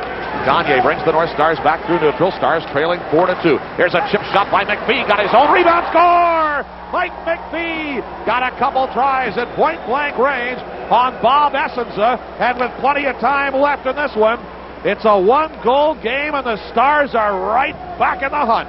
It's 4-3 Jets. Gagne really bought some time here to get some help. See, he's coming in over the right side. He has Olofsson kind of hanging there. Okay, now he pulls up, slips it to McPhee. He's coming down the slot. He fires the puck, chips it through, keeps coming rebound. Klatt's coming with him. All of a sudden, boom, it's through the legs, and I think McPhee will get it. McPhee will get the goal. It's his second try, and who's this who fans on the clearing try? That is Kennedy. Mike McPhee will get the goal. That is his 13th. He's on a 3-game scoring string now. Gagne and Klatt will get the assist. It's a 4-3 game as the Jets come back. Trent Klatt now has 4 assists in his last 3 games for Minnesota. It's 4-3. The Jets' margin is shaved to 1. Played back into the Jets zone, and Eakins will chase. The Stars changing behind the play. 46 shots on goal in this thing, and the Stars have 30 of them. Keith Tkachuk gets all the way home. Wakaluk was down. Tkachuk was too deep by that time. Eakins drives one. Up and out with 13:21 to go. Now it is 4-3. And again, it was McPhee from Gagne and Clapp. Tkachuk is driving a big, strong forward. At times, looks very impressive. Couldn't quite stuff it. Now the puck comes out to the point. Going to drive. Hits a skate. Flies out of the rink here. Boom. Hits a skate. Stick. Jumps up in the upper deck. But Tkachuk can really pour it on, Doug. He's a big, strong kid out of BU. I don't know where his hometown is, but he played at Boston University. He's a Boston area resident, played for the Olympic team. Exactly. Plays from Melrose or someplace like that in Massachusetts. Everything's near Boston in Massachusetts. Well, not stuff out on the west side, of course. That's different. Now here is Teemu Selanne, who has a hat trick already tonight, his third of the season, his 50th goal of the year. 4-3 the Jets. Check sets Selanne down, and of course they yelp and dial 911 when anybody hits him up here. This is cleared up and out, but Borsato took a little pop at Madonna, so you hit our star and we'll hit yours. And now all the marbles are even, unless of course you've lost them. 13:02 to go. Jets 4, North Stars 3. Madonna and Selanne each getting the benefit of a little rough stuff t'other way. Well, actually, not the big tough guys out there at that point. We weren't the heavies, the Domies.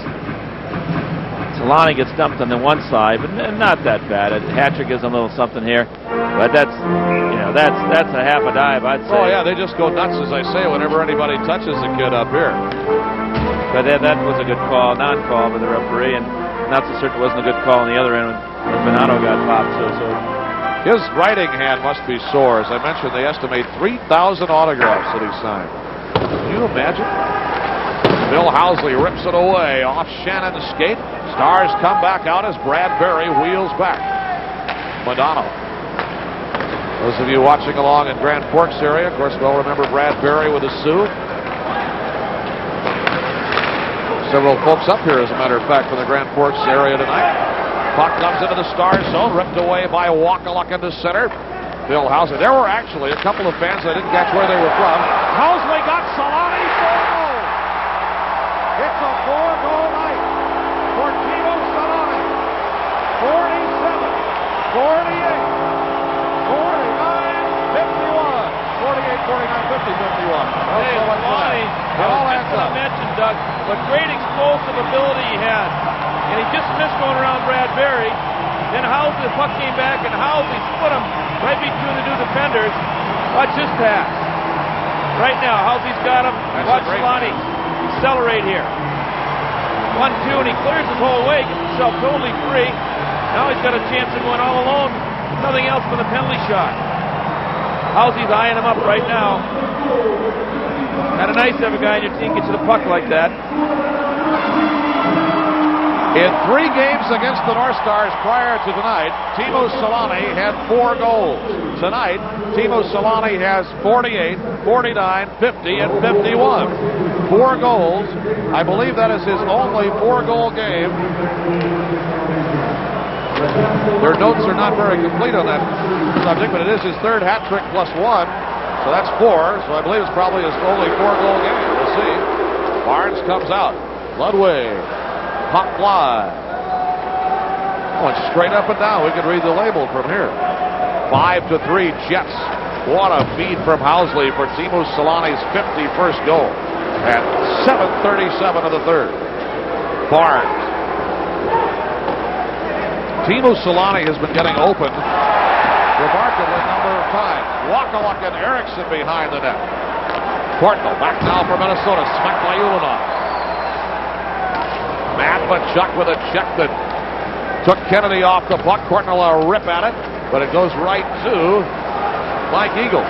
Now Steen comes to center. Steen over the line for Winnipeg. High center, and he blasts. Tkachuk. It's Keith Tkachuk. just swiping away at it. And the Jets are pouring it on now. 6-3. Doug, that was, I can't believe they didn't call the winger on the far side offside. They drove the net. Watch it, you can see the far side winger. Nope, not from this angle. This is Steen making the pass back to Kennedy, who drives it. Kachuk side of the net. He just hammers in and off the pipe player. Rebound once, twice. He hammers it in. But there was a winger on the far side who was offside. Domi's coming down the middle. You know, I guess we don't have that angle, but I thought for sure they would be able to call that one off. Now you got the second flow again. Kennedy coming in and ripping that puck.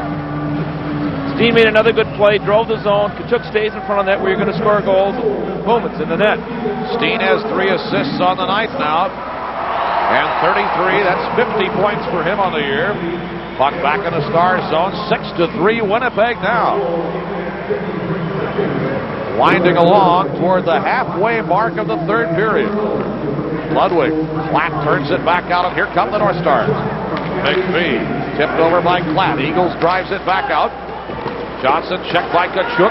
Trent Klatt pulls it away. Here comes Trent down the wing boards, poked by McPhee. Really didn't have any chance to do anything more than just wave at it. 9.5 minutes gone in the third period. A 4-goal night for the Jets rookie phenom, Teemu Selanne. 51 goals. 6-3 Jets. Champion Auto Stores. At Champion Auto Stores and Crown Auto Service Centers, we make automotive repairs easy. Now you have a choice. You can do it yourself, or we'll do it for you. And all of our repairs and installation services are backed with guarantees assuring that you'll never have to worry about a repair or a price at Crown Auto Service Centers. And we put all of our promises in writing. Champion Auto Stores and Crown Auto Service Centers. We make automotive repair easy. Hardee's Frisco Burger, with the great taste of sourdough bread, brings a bit of San Francisco to you. And now it could bring you to San Francisco. Just play Hardee's Frisco Gold Rush game. Your chance to win a trip to visit me in San Francisco. You can also win real gold, instant cash, or delicious food awards. And you get to play every time you enjoy a Hardee's Frisco Burger or Frisco breakfast sandwich. You know, you just can't lose. Are you ready for some real fun? Hardee's. 4 goals, 51 for the season for Teemu Selanne. Now 51 goals in 63 games. They compare it here to Dale Howardchuk. 50 goals in 77 games. Now it's 51 and 63. Here's a shot by Gavin. He scores! Stu Gavin scores, and the Stars stay alive in this game. As it came from behind the net, a little chip shot by Stu. It is a 6-4 game now. Gavin's first goal since February 3rd at San Jose. It didn't look like a very dangerous play, Doug. It was just kind of a dumper in. I think it might have been Darlene dumping it in. There he is. There's Alfie just dumping the play, and I watch this. It doesn't look very dangerous at this point. Stewie's got the puck. Whoop, Madonna makes that pass out. Stewie follows it in and tips in the short side play. That's a typical European play where the fellow is always going behind the net and leave it on the short side. The guy trails and pops it in. Stewie Gavin from Madonna and Darlene, I think. Now Gavin getting his 7th goal of the year. This will be icing on the Jets as we're 3 ticks shy of the halfway mark in the third period. 10:03 to go.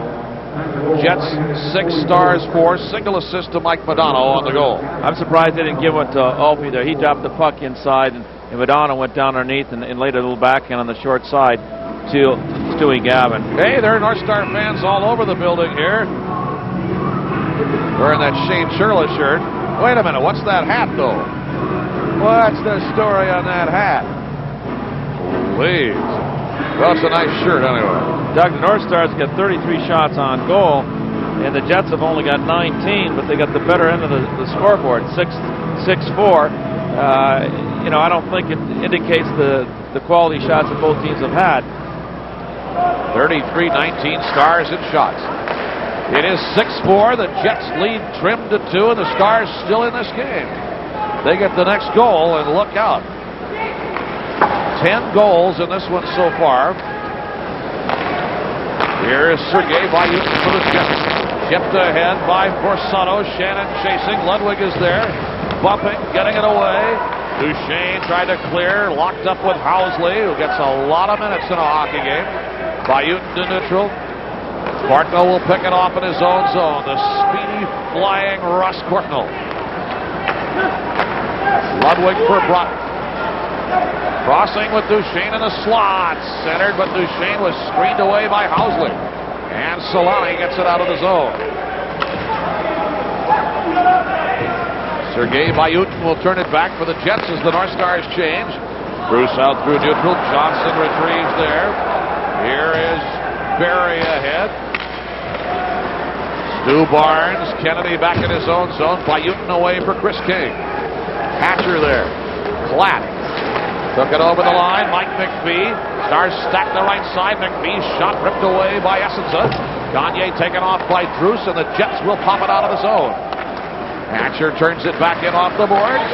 Sergei Bayoutin. Stu Barnes in the center circle. Over the line now for Druce. Barry and Druce collide in the corner. Gagne lost his stick. Gets a new one now as McPhee plays it out. Trent Klatt on neutral ice. Unloads onto Essenza, who makes the stop. And that will stop play with 8:22 to go and a 6-4 Jets lead. Doug, the North Stars are trying to activate their defensemen. They're trying to get them up in the offensive play. In fact, the last goal they scored, Mapachuk being the Jets, he got caught up in the offensive zone, but they've got to try that tactic. They've got to activate him. The problem they don't have those kind of defensemen. You know, Tenorti to be a guy that could do that. The other team possesses a little more offensive defensemen, so when you're down, you want to activate them. It's a little more difficult when you don't have that type of player who's really crafty. And I don't say they don't have any of them, but they don't have as many as the Winnipeg Jets do. So it's a little more difficult task right now for the North Stars to activate their defensemen effectively. Madonna, Gavin, and Dolan. Johnson and Mapachuk for Minnesota. 8:19 to go in the third period anyway. 6-4 Jets. Tkachuk is open. Tkachuk shooting. Saved by Wakaluk. Darcy Wakaluk snatches a possible goal number 2 in the game from Keith Tkachuk. Well, I think Wakaluk's getting a little irritated down there. I don't think he likes the number of goals on the board from the number of shots. You got the play behind here, Doug, all the way down from the backside. Tkachuk just keeps coming. Now you'll get the lead pass. In he goes. Darcy just snipped that hand down there and made the stop. Tkachuk is a guy who goes to the net so well.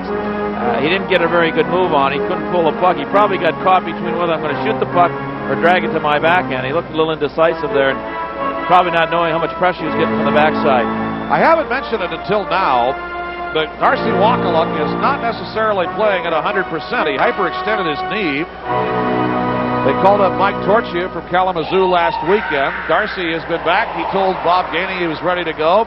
Bob thought he might just put him in tonight after Casey played the first 2 games on the road trip.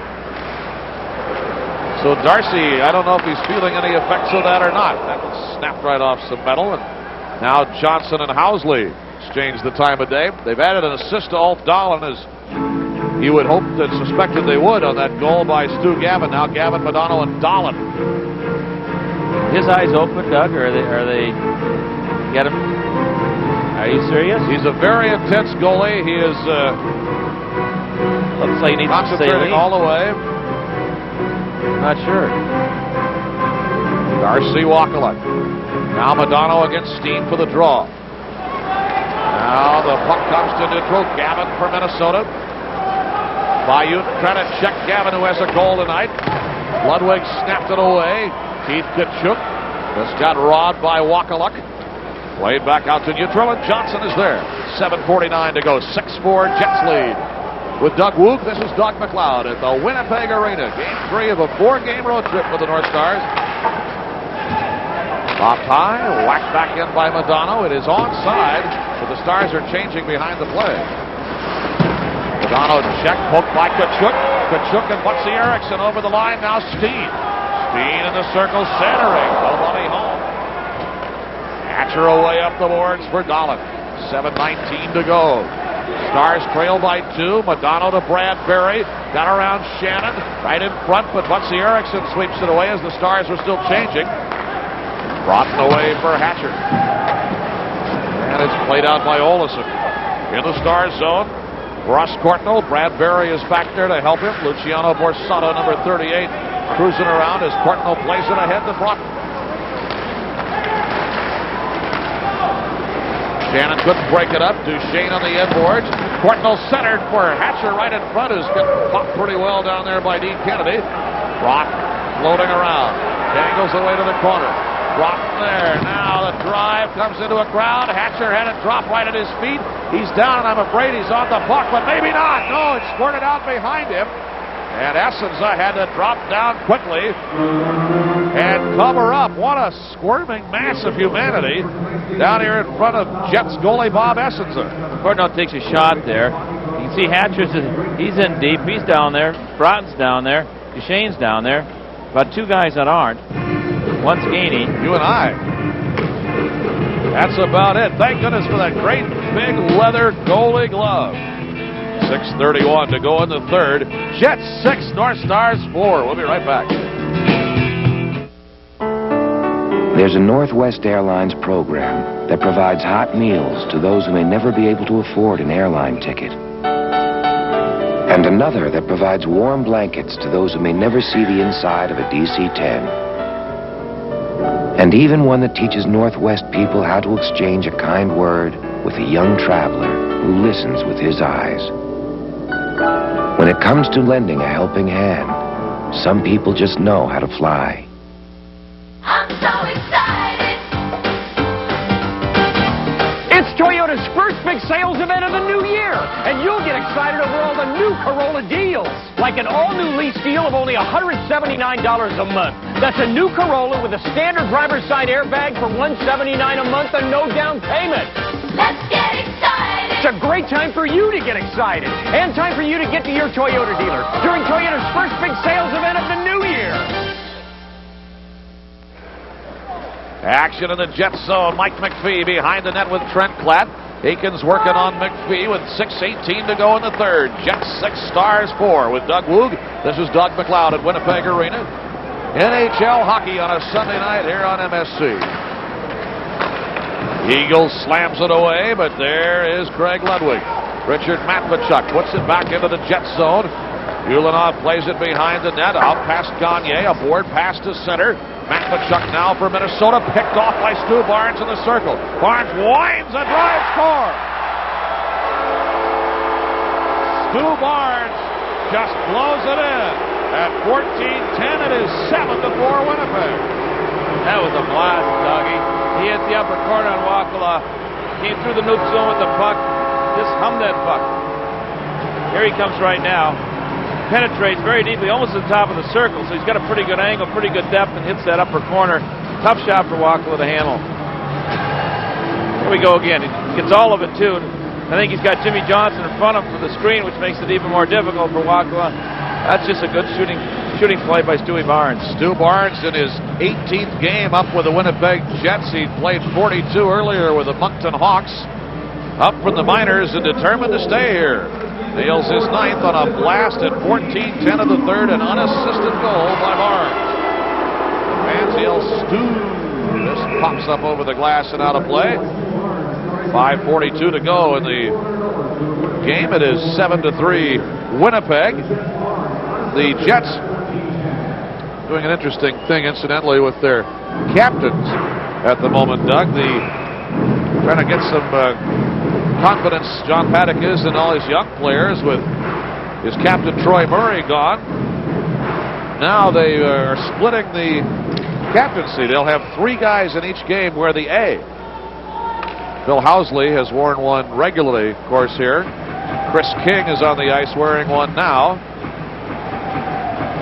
So they split that captaincy up and move it around a little bit, and they've given several of the younger players a chance to wear it a while as well. Whether they will select a permanent captain or not remains to be seen at the end of the year, or maybe for the playoffs.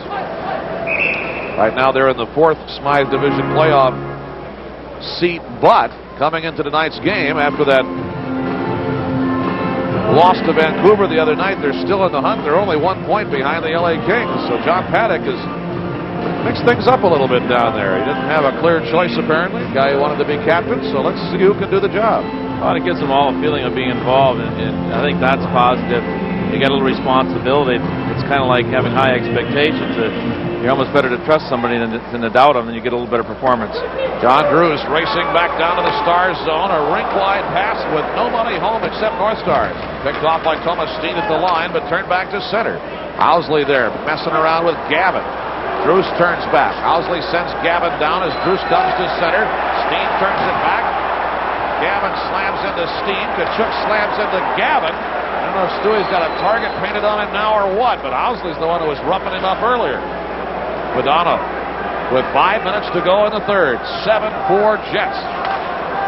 Rips it out to neutral ice, and there's Althala. Here's Stu Gavin. Dom Madonna is there. Wheels and deals, deflected by Bayutin. A whack at it by Dahlin. Turned away by the Jets. Keith Kachuk. 7-4 Winnipeg as Craig Ludwig hustles after it back in the North Stars zone. 57 shots on goal in this hockey game. The Stars have 36 of them, but the Jets have 7 goals on 21 shots.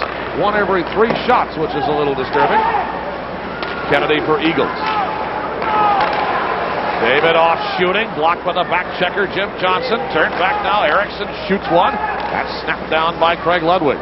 Eagles fencing with Courtnall, who gets it away at the line. Eagles punched it back in on a good play.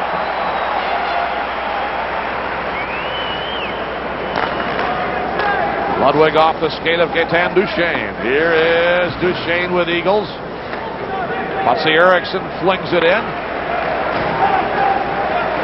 Out come the North Stars, down by 3 now, late in the third. Duchesne and Broughton over the line. The Duke waiting, back pass to Courtnall.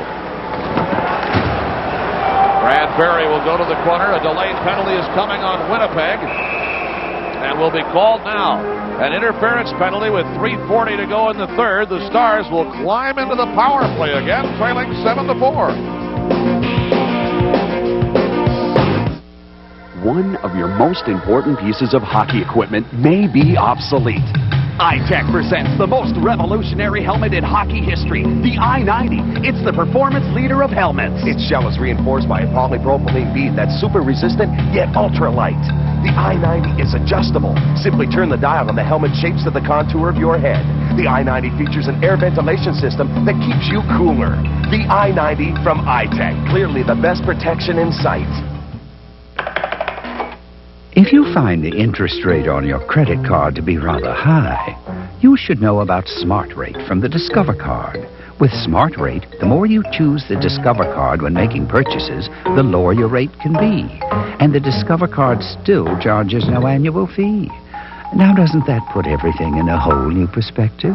Smart Rate, as low as 14.9%. Check your mail for your pre-approved application. It pays to Discover. 7-4 Winnipeg is the score. Isn't that cute?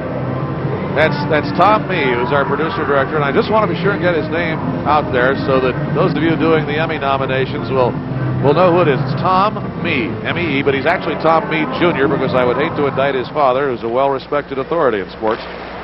Long time with the Twins. Backhand shot and a goal by Richard Matvichuk. And here we go again. It's a 2-goal game, 7-5. Matvichuk with just a little sweep. Gimme, thank you kindly. I don't know. Essence watched it go by. Little face-off here. Gagne gets the puck. It's a scrum. Now Matvichuk just walks over here. Nice little easy deal. Puts the puck up. It's in the net. Looked pretty easy, didn't it, Doug? Yeah. We struggled all night to get one. That one looked pretty casual. For heaven's sake.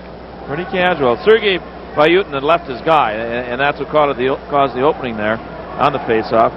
Gagne will get an assist, and Matvichuk will get the goal. Richard Matvichuk has not played 4 of the last 6 games. That is his second goal of the season. He's not exactly in there for the purposes of scoring goals. But Richard Matvichuk will be happy to take it. The last time Richard Matvichuk got a goal was October 31st at Calgary in the 12th game of the year. But he's got one now out of the faceoff from Gagne at 16:26 of the third. Icing will be called on Winnipeg with 3:24 to go. Well, 7-5. The Stars still in the hunt if they get lucky here and get something going. Right, that last one wasn't Stu, it was Boo. Yeah, that was Boo. Yeah, you heard Stu. That was Boo. That was Boo. They didn't like the fact that Broughton didn't really hustle down to get that puck, and They give North Stars a little advantage on the icing there. Well, the North Stars, again, you talk about how easy it was, how hard they worked. They went all the way through 8 full power plays. That one lasted 6 seconds. They get a power play goal. That is the second one in 13 tries. Second one in 14 tries on the road trip. On the positive, it's 1 for 1 now. That's You got to look at that. Right. If you're the power play guy, you're in charge of special teams. You interpret that a little differently. Is that what your coaches get away with if they tell you that? Well, 1 for 1 now, Doug. Right. That's right. Thank you. Set back into the Star zone again, and as Brock will pick it up, it's another icing call on the Jets. Now 3:14 to go in the third. The Stars have pulled back to a 2-goal margin again, 7-5. Neil Broughton and company only 2 away. Broughton with 2 shorthanded goals in a week. Got the shorthanded game winner against Philly and had one last night at St. Louis on consecutive Saturdays. Dahlen keeps looking back at Wakala as though to say, hey, oh, there goes Darcy right now. Coach Gainey's going to get real aggressive here. Darcy Wakaluk is skating to the North Stars bench. We'll see if they'll now use the timeout as well or if they'll just go. No, sir. Darcy Wakaluk is off at 16:46 of the third period. We've seen Bob Gainey do this just occasionally. Well, I think it's a worthwhile move here, Doug. He's got to get some power on. Got to have an extra man to make a play. And actually, Winnipeg has quit making passes. They just thrown them off the glass, so they don't have any rhythm right now in their game either. So if they make one now, does he put Wakaluk back in? Or with a he would. He wouldn't embarrass the situation anymore. Any more goals. Wakaluk is on the bench with 3:14 to go in the third period, and the Stars have pulled to a 2-goal margin, 7-5. This team has been the #1 never say die aggregation on the road in the National Hockey League this year, and we'll see what happens now. 6-on-5 advantage with the empty net behind and a long time to play. Gagne wins the draw. Brock takes the shot. Deflected off Kennedy, who dropped to his knees. Gagne behind the net. Slammed into there by Dean Kennedy. Gagne, Klatt is back there, who's very strong around the net. Gagne wrapped it. No. Dahlen taken away. Loose puck. Kicked out high. I think it was Olesen who got the clear. And the Stars will chase. 2:50 to go. Stars trail by 2, and they have an empty net behind them. Here comes McPhee. Now on the boards, Brock shovels it down. Back and forth in the crowd. Olesen couldn't control. McPhee slams it in, but Butsy Erickson is there for the Jets, and the Stars will chase. And they better hustle, because here comes Keith Tkachuk. It'll be icing anyway on Winnipeg. I thought they were going to wave it off, but they decided to call it icing on the Jets. Butsy Erickson will not get high marks for that play. North Stars had a good opportunity behind the net there. Klatt was moving. Gagne came around and got a stuff on it. And McPhee got a little bit of, here it comes here right now. Klatt's working behind there. Now Gagne will come in and get the puck, and he'll curl because Dahlen's got the screen going, the pick. Just got one shot there, which could have gone too. And now it slides over to the weak side, and they throw it out. North Stars had a good opportunity there. Could have gone, Doug. What a scramble. Everybody going to the net, and now timeout. 2 minutes, 31 seconds to go in the third, and Winnipeg Jets coach John Paddock is using his single allotted timeout. And the North Stars, I'm sure, will be very happy with that. Catch a break. Everybody have a chat here. Bob Gainey with assistant coach Rick Wilson, who is connected by the headset up to the press box here, to the other Stars assistant coach, Doug Jarvis. That's pretty animated for Bob. He's getting at it pretty good there. I think what he's saying, let's be balanced, guys. Let's make sure we don't just one-side the rink, because if it comes out the weak side, we got problems. We'll be down our end again. Our next television game will also be here in Canada, except we'll be in Saskatoon. It's one of the neutral site games. The Stars and the Vancouver Canucks. Hope you'll join us here on MSC. 2 minutes, 31 seconds to go in the game or in the third period, depending on what the North Stars can do here. The Winnipeg Jets lead 7-5. Darcy Wakaluk, we are now at 17:29, elapsed time of the third. Darcy's been off since 16:46 of the third. The Stars skating 6-on-5 with the empty net behind. Bill Housley pounds it up and out of the Jet zone. Shannon falls down. He had notions, I'm sure, of an empty net goal, and it's going to be icing. Hey, Doug, that was one of the dangers of the lineup the North Stars had. They had everybody blocking except for Courtnall on the strong side. I don't know if you can pick that with the replay. But Courtnall's on the left board. He's right-handed off the face-off, and everybody else is locked in. Now watch what happens. Goes to Housley. He knows he's got his wing. He's going to just sprint for that weak side. There's nobody there. And he just missed getting that play, but somebody has to move over and not let that guy come out. Somebody's got to block that fella so that doesn't happen. Northside's got a break in the sense it was icing, but it could have been a breakaway and an easy goal. 2:22 to go, 7-5 Jets. Again up the right side, but now Dolan's there. Madonna shoots, save, rebound, score! Madonna will get it. It went in on the rebound as it hit Essence. Mike Madonna, the fuse is lit. The North Stars explode again. The number one Never Say Die group on the road in the NHL, and it has brought it back to a one-goal game, 7-6. Dolan just does the opposite this time. He goes right over to take this weak side pass away. Halsey throws it. Dolan stops it. Instead of the breakaway in the goal, North Stars get it to Madonna. Boom. Rebound. He taps it in the... Hey, heck of a play. I couldn't see who made the pass over to Madonna. It could have been Broughton or Hatcher. I'm not sure. Or Dolan. But it was somebody off the right side board. Dolan stopped the puck. Madonna did the right thing. He went to the net. That is the second goal of the game for Mike Madonna and his 28th of the year. Holt Dolan gets the single assist. Wakaluk in for the draw, but now he's back off again at 17:56. Wakaluk was in just for the center ice faceoff, but he's off again at 17:56. The Stars again with under 2 minutes to go, with the empty net behind him. Now it is 7-6. Buckle your seatbelts. We are going right down to the last chance now. Neil Broughton off Butsy Erickson, the two former line mates at the University of Minnesota, whacking away at the puck. Gagne into the Jets zone, and here we go. 7-6. Stars only one goal away from a tie now. Erickson down, digging away the scrum. Trent Platt out of the Gophers program last year. Housley swept away to the corner. The Jets looking at that empty net for the Stars, keep it alive. Cleared back out by Winnipeg. Now 1:15 to go. 6-on-5 advantage of the empty net back there for the North Stars. Chris King messing up Neil Broughton, or trying to.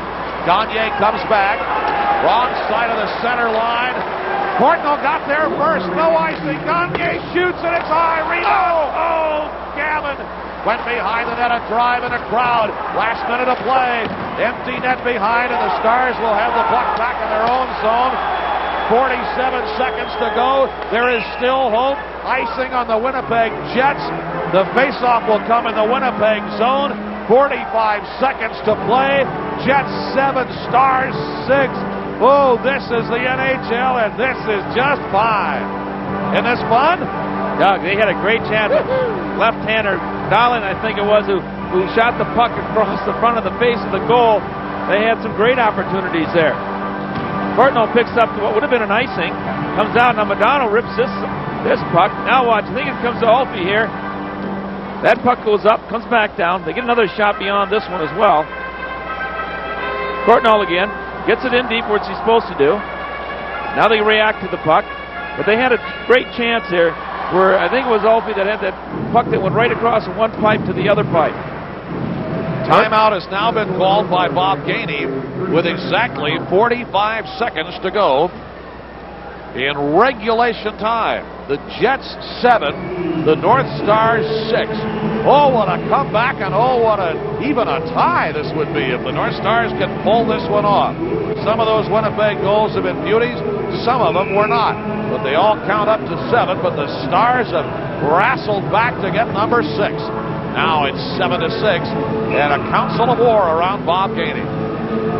What you have to do is block off the weak side in case you missed the draw. And we saw it earlier. It didn't work. Then we saw the goal that they scored when Dolan made that pass over to Madonna where he cut that off. So you've got to take that away. You can't assume you're going to get the face-off. You have to have a safety valve in case that you don't get it. Sometimes what you can do is run the weak side forward right behind the net. So they have to make the play. But if you do that, then you've got to have another point man on the weak side of the rink, so that you've got some coverage. If it goes by, you've got that man there. So here we go. We got the same kind of a lineup we had earlier. 6-on-5, empty net, 45 seconds to go. Stars, Dolan couldn't keep it alive, right to the empty net, missed the mark. Icing again on the Winnipeg Jets, 36.1 seconds to go. The fans are not very happy that the Jets are forcing so many faceoffs here either. No, actually, it would be a little better if they had a right-handed player. It was a tough play for Alfie. The puck coming around that fast.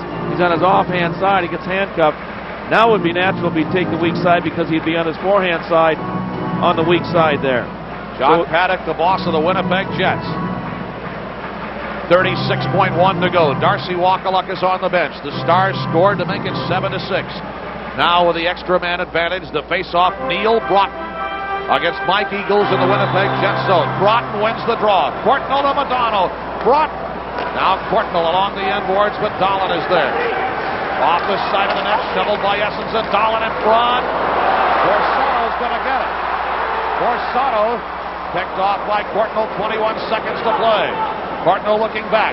The Stars come out, coming with speed through center. Hatcher around Mike Eagles, a dozen seconds to play. Madonna is there. Paiute tries to clear. Up past Hatcher. Courtnall fires off the side of the net, and it broke the tip off Madonna's stick. Oh, of all the people. Here's the empty net. But they won't have that satisfaction anyway. The game is over, but oh, baby, what a finish.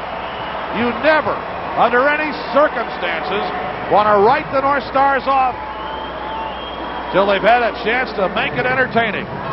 It goes right to the wire. The Stars pumping at it all the way. 7-6, the final. The Jets win by 1. 4 of their goals to the sensational Solani. That's it for Winnipeg. Jets 7, Stars 6. Every 60 seconds, the lights form a teepee.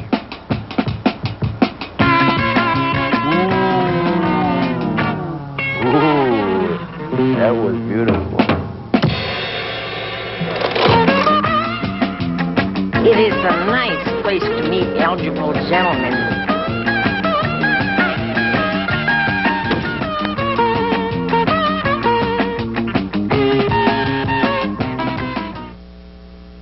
If you're gonna hunt fish, Jack said, what better place than a lake named Lure, to which we unveiled some lethal weapons. Mine, a Pope Hill's pocket fisherman. And from Bev, a bucket of night crawlers and some Old Milwaukee. Can it get any better than this, Jack said? Of course, that was before a 10-pound bass sniffing the old mill found my net. But as I reassured Jack, doesn't matter who caught dinner, as long as it's served with an Old Milwaukee, it doesn't get any better than this. You've got to see it to believe it. Who told you you can't have it all? You'll have a ball.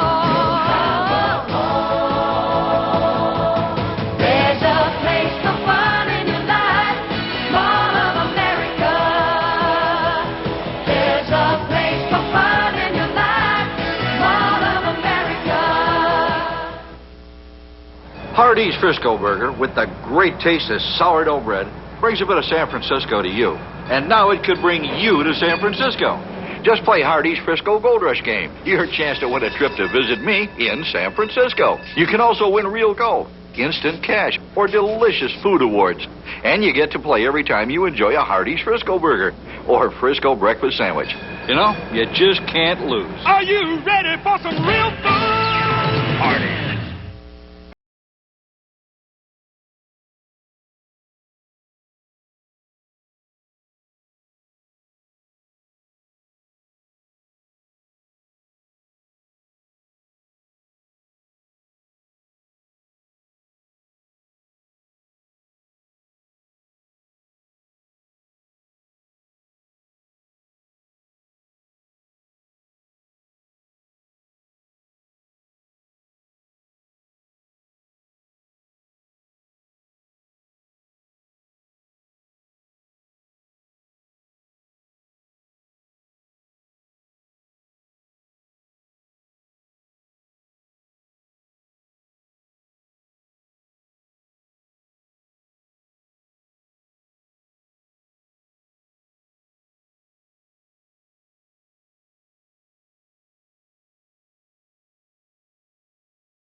This is Doug McLeod. Thanks for joining us, and good night.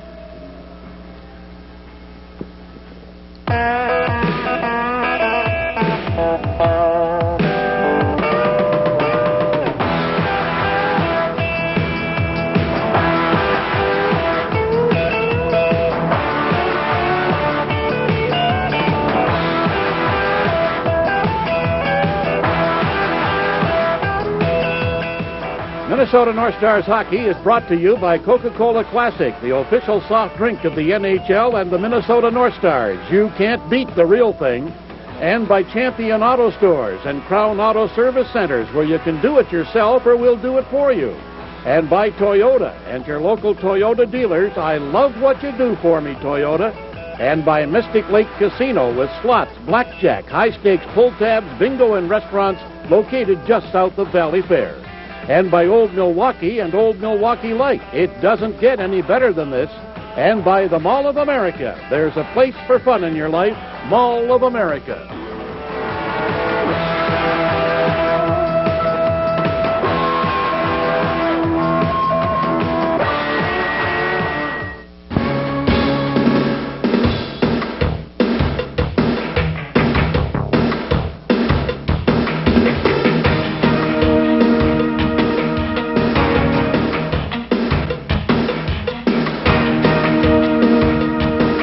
You are watching Midwest Sports Channel. Up by Richet, Donatelli trying to break it up. Centering pass goes to Vesey. Vesey will pop it back out to center. Here comes Schlotak across the line. Schlotak drops it back. Vesey a blast, and what a save! Corey Hirsch shot out the glove and holds on.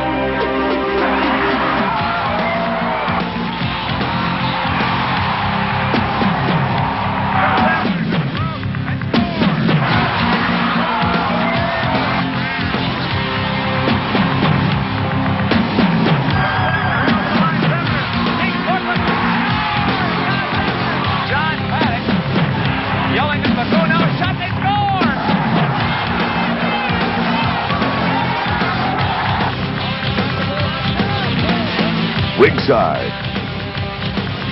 Brought to you by Chrysler. All you have to do is drive one.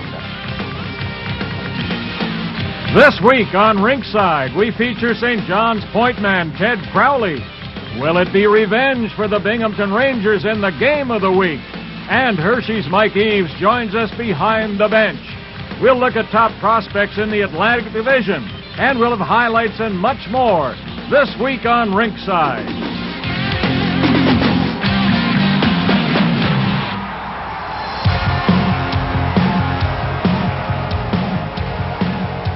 We're all set for another week of Ringside. I'm Rick Hodge. This is Gord Stellick. Gord's been doing a lot of traveling lately, but Gord, one place I don't think he'll be going anytime soon is St. John's, Newfoundland. The Toronto Maple Leaf farm team out there is having more trouble with the arena staff. Well, you go to St. John, Newfoundland, but you won't be seeing American League hockey for a little while. Unfortunately, there's been a labor dispute between the city workers going on for quite some time, involved workers in the arena. We talked about it earlier in January. The St. John's Maple Leafs moved 4 of their games that were supposed to be home games on the road. Anyway, what happened after that, the strike hasn't been settled, but they thought a truce had been achieved between the players and staff to allow them back in the arena, play the games, hopefully get the strike settled.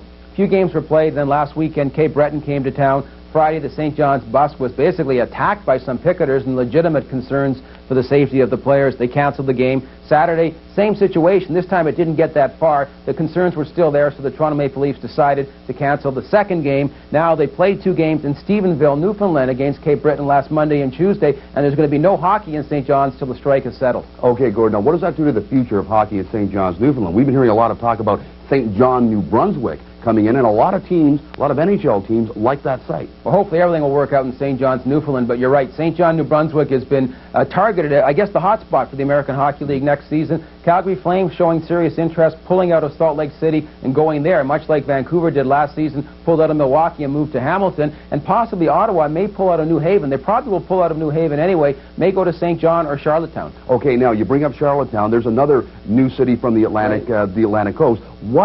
What's the big deal about the Canadian Atlantic coast? Well, Canadian teams. Well, Canadian Atlantic Coast is very nice. Don't get me wrong about that. But Canadian teams are the ones that are moving their American League affiliates to Canada. Number one, 30 cents on the dollar. It's 30 cents cheaper to pay the players to play in Canada than the United States. The other thing is a bit better identity within Canada of Canadian NHL teams, so it's a bit easier marketing your product. And the other thing is things like workman's comp, you wouldn't think of, but it's a staggering cost in the United States. It's about 40% of the salary added on for workman's comp expenses, where that doesn't happen in Canada to that degree. Now, how does workman's comp impact on the players?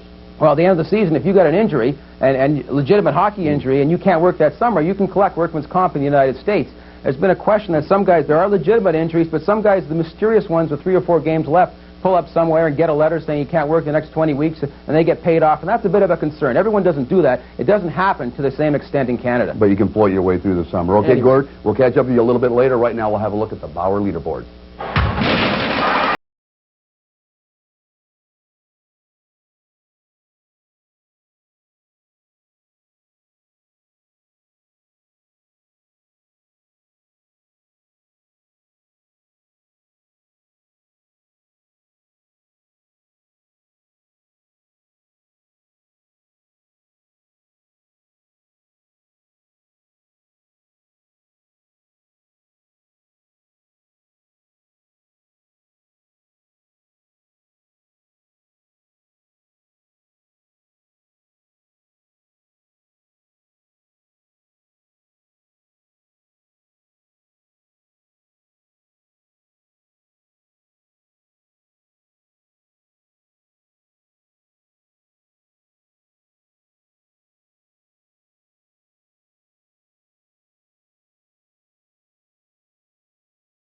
Considerations for ringside provided by Ryobi, makers of the lightweight, torque force, cordless driver drill. Ryobi, making innovative concepts a reality. And by Air Atlantic. When traveling in Central Canada, Atlantic Canada, or to Boston, choose Air Atlantic. Expert advice and valuable information are at your fingertips every month in the pages of Field & Stream. From which lures work best to late-season deer tactics, Field & Stream is the magazine that brings the outdoors home to you. Call now to get 15 action-filled issues of Field & Stream for only $14.95, a savings of over 50%, and this handsome, sturdy field bag free. Be a part of the Field & Stream tradition. Call today to enjoy your free field bag and over 50% savings on America's #1 outdoor magazine, Field & Stream. The BBC, Turner Broadcasting, and Time Life Video dare you to take a walk on the wild side with Trials of Life. The gripping, award-winning nature video series that exposes the struggle to survive through uncensored, shocking photography. Join acclaimed naturalist David Attenborough for a close encounter with raw nature. See the thrill of the hunt and the strategy of the kill, the relentless drive to continue the bloodline, and the miracle of birth. Call now and receive Hunting and Escaping for $9.99.